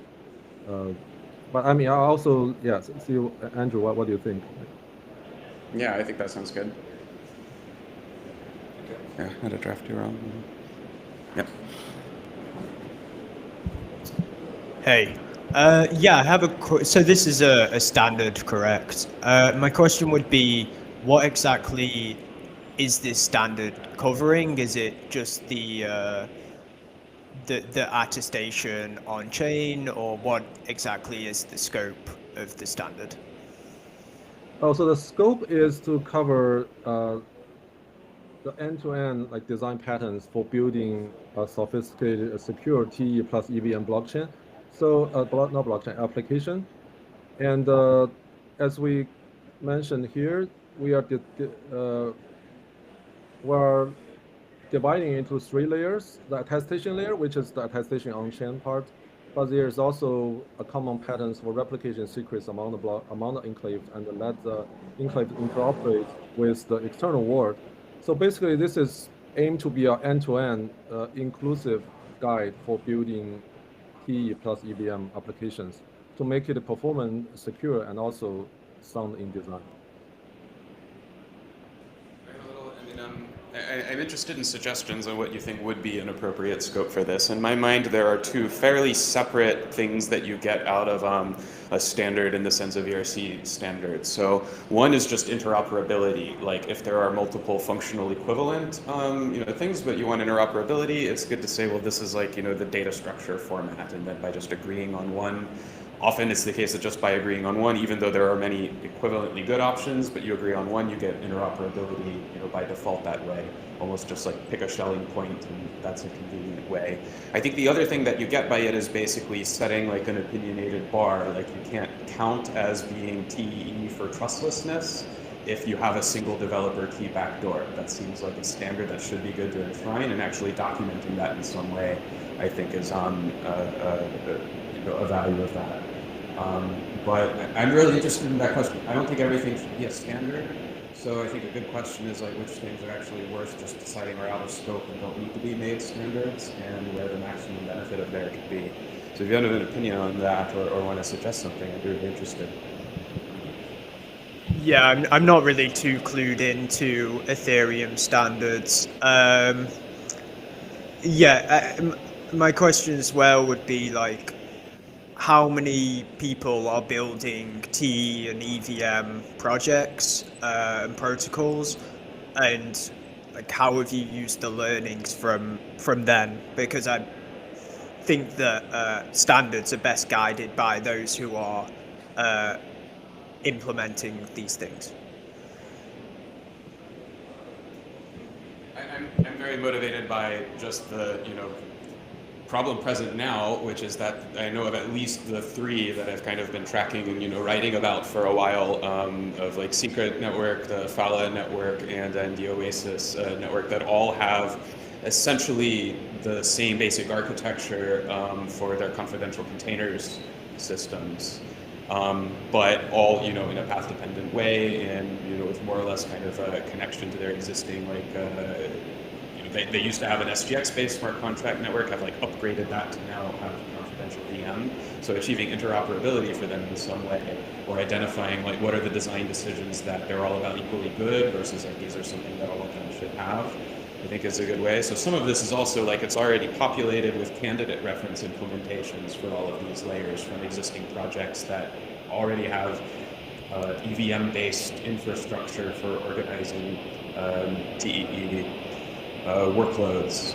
So it's almost just advisory or documenting in nature, or at least leaves open a space to, I imagine one thing that could also come out of this is pointing out, this would be a great place to point out gaps where something's fully implemented, but then you trust the developer with a binary in the blob that can't be explained. That would be nice to be able to, point out and document gaps like that. I think it would be interesting and important to differentiate between confidential compute and just verifiable computations, because the two have different implications, and I think that would be helpful. Sorry, can you say the question again? You mean what? It's to differentiate between confidential compute, where the confidentiality or privacy is key, and just using this for verifiability. I guess even in the use cases, we have the scalability, ZK rollup or multi-prover, I think, as one of the use cases. And yeah, I guess I wonder what would be a way of incorporating that. It's a good point, maybe. I mean, let's say in the paper you guys wrote that looks into the ORM attacks and stuff like that. That stuff is not really relevant, right? For someone who's doing verifiability, and I think differentiating that into stages where you want to get privacy versus verifiability, I think is relevant. I think there's actually an even bigger differentiator, and that is how can you security harden a system. And with confidentiality, leaking secrets is not an attributable offense, so you don't stand a chance to do, for instance, staking, slashing, whatever. Whereas with integrity, you can very clearly highlight, hey, 3 days ago, you broke into your TEE and let it attest to something it shouldn't have. Here's proof. So I'm trying to understand, because TEE just happens to offer both verifiability and confidentiality, and they are these two are kind of the two different categories of attack vector in security. Usually people can attack along either way, and their ultimate goal usually is to steal some money or information. So I think if you're building a secure system, both dimensions need to be sophisticated. Of course, there are some applications they don't need confidentiality at all. That's possible, but I think that if you look at the broader blockchain application ecosystem, if you want verifiability, there's a ZK, OP, TEE. There's a few options, but I would argue that TEE is probably the most practical in the near term for serious heavyweight application. And when you look at the privacy, you also only have like a FHE, MPC, or TE, and TE again is a very highly efficient solution. So I think TE just happens to be at this crossroad, that handles both verifiability and confidentiality. I think when you build like a actual application, I guess it's very frequent that you need both.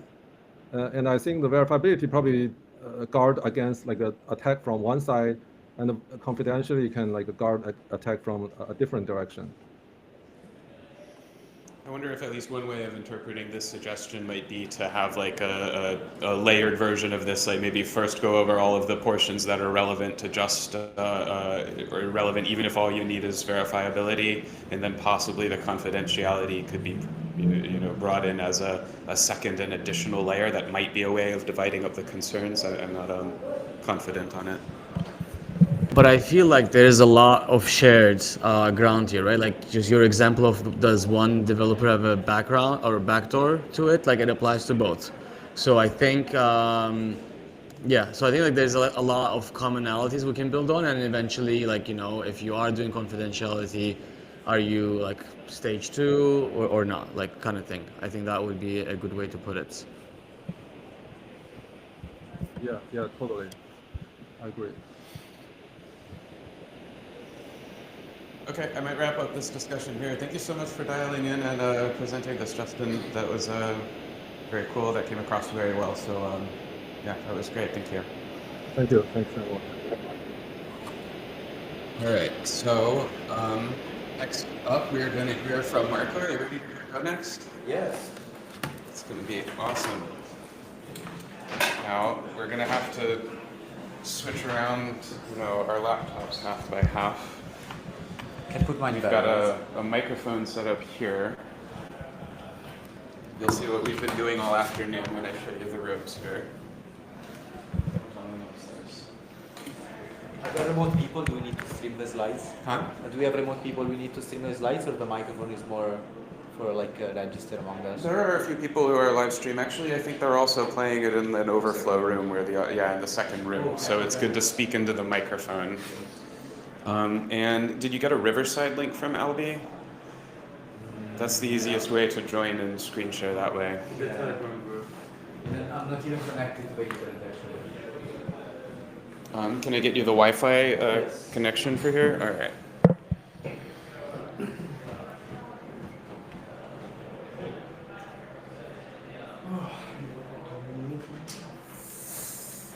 Not the foundation. Where do the Wi-Fi code for that connection? Yes, the equivalent consensus. What do you do?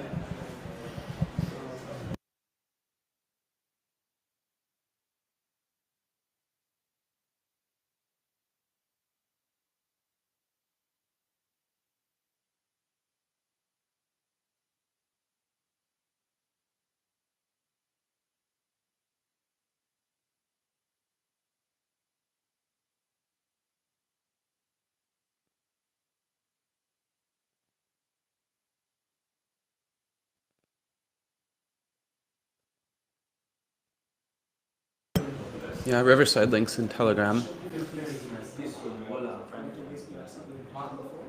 Yes. Hi. So I'll be back in a second. We're trying to figure out this.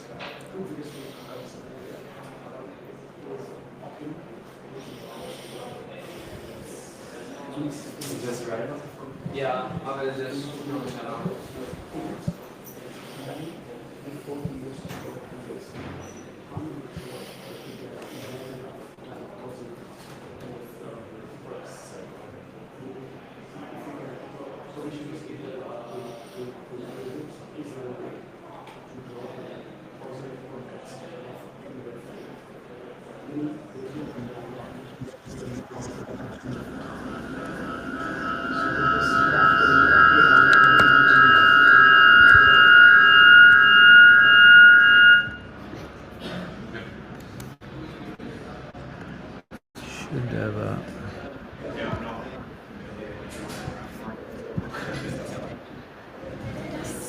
I think we're basically all set up. I think that looks like it's good.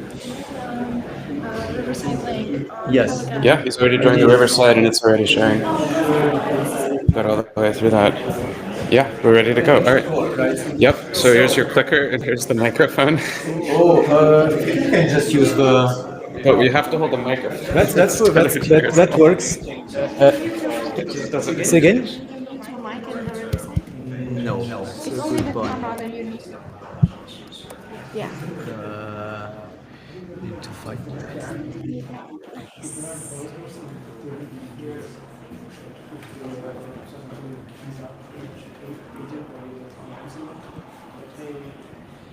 I could can I get a chair or can we stay? You're welcome to use that chair. Can That's I? just fine. Yeah. How about you? Yes. Just to... And just you let him do of your camera and then everything's I think it should be fine. This is perfect. Second? Just careful, don't pull a lot your... What do It don't should keep it okay. And you have the camera on. So Yes. Just so you know. This is good.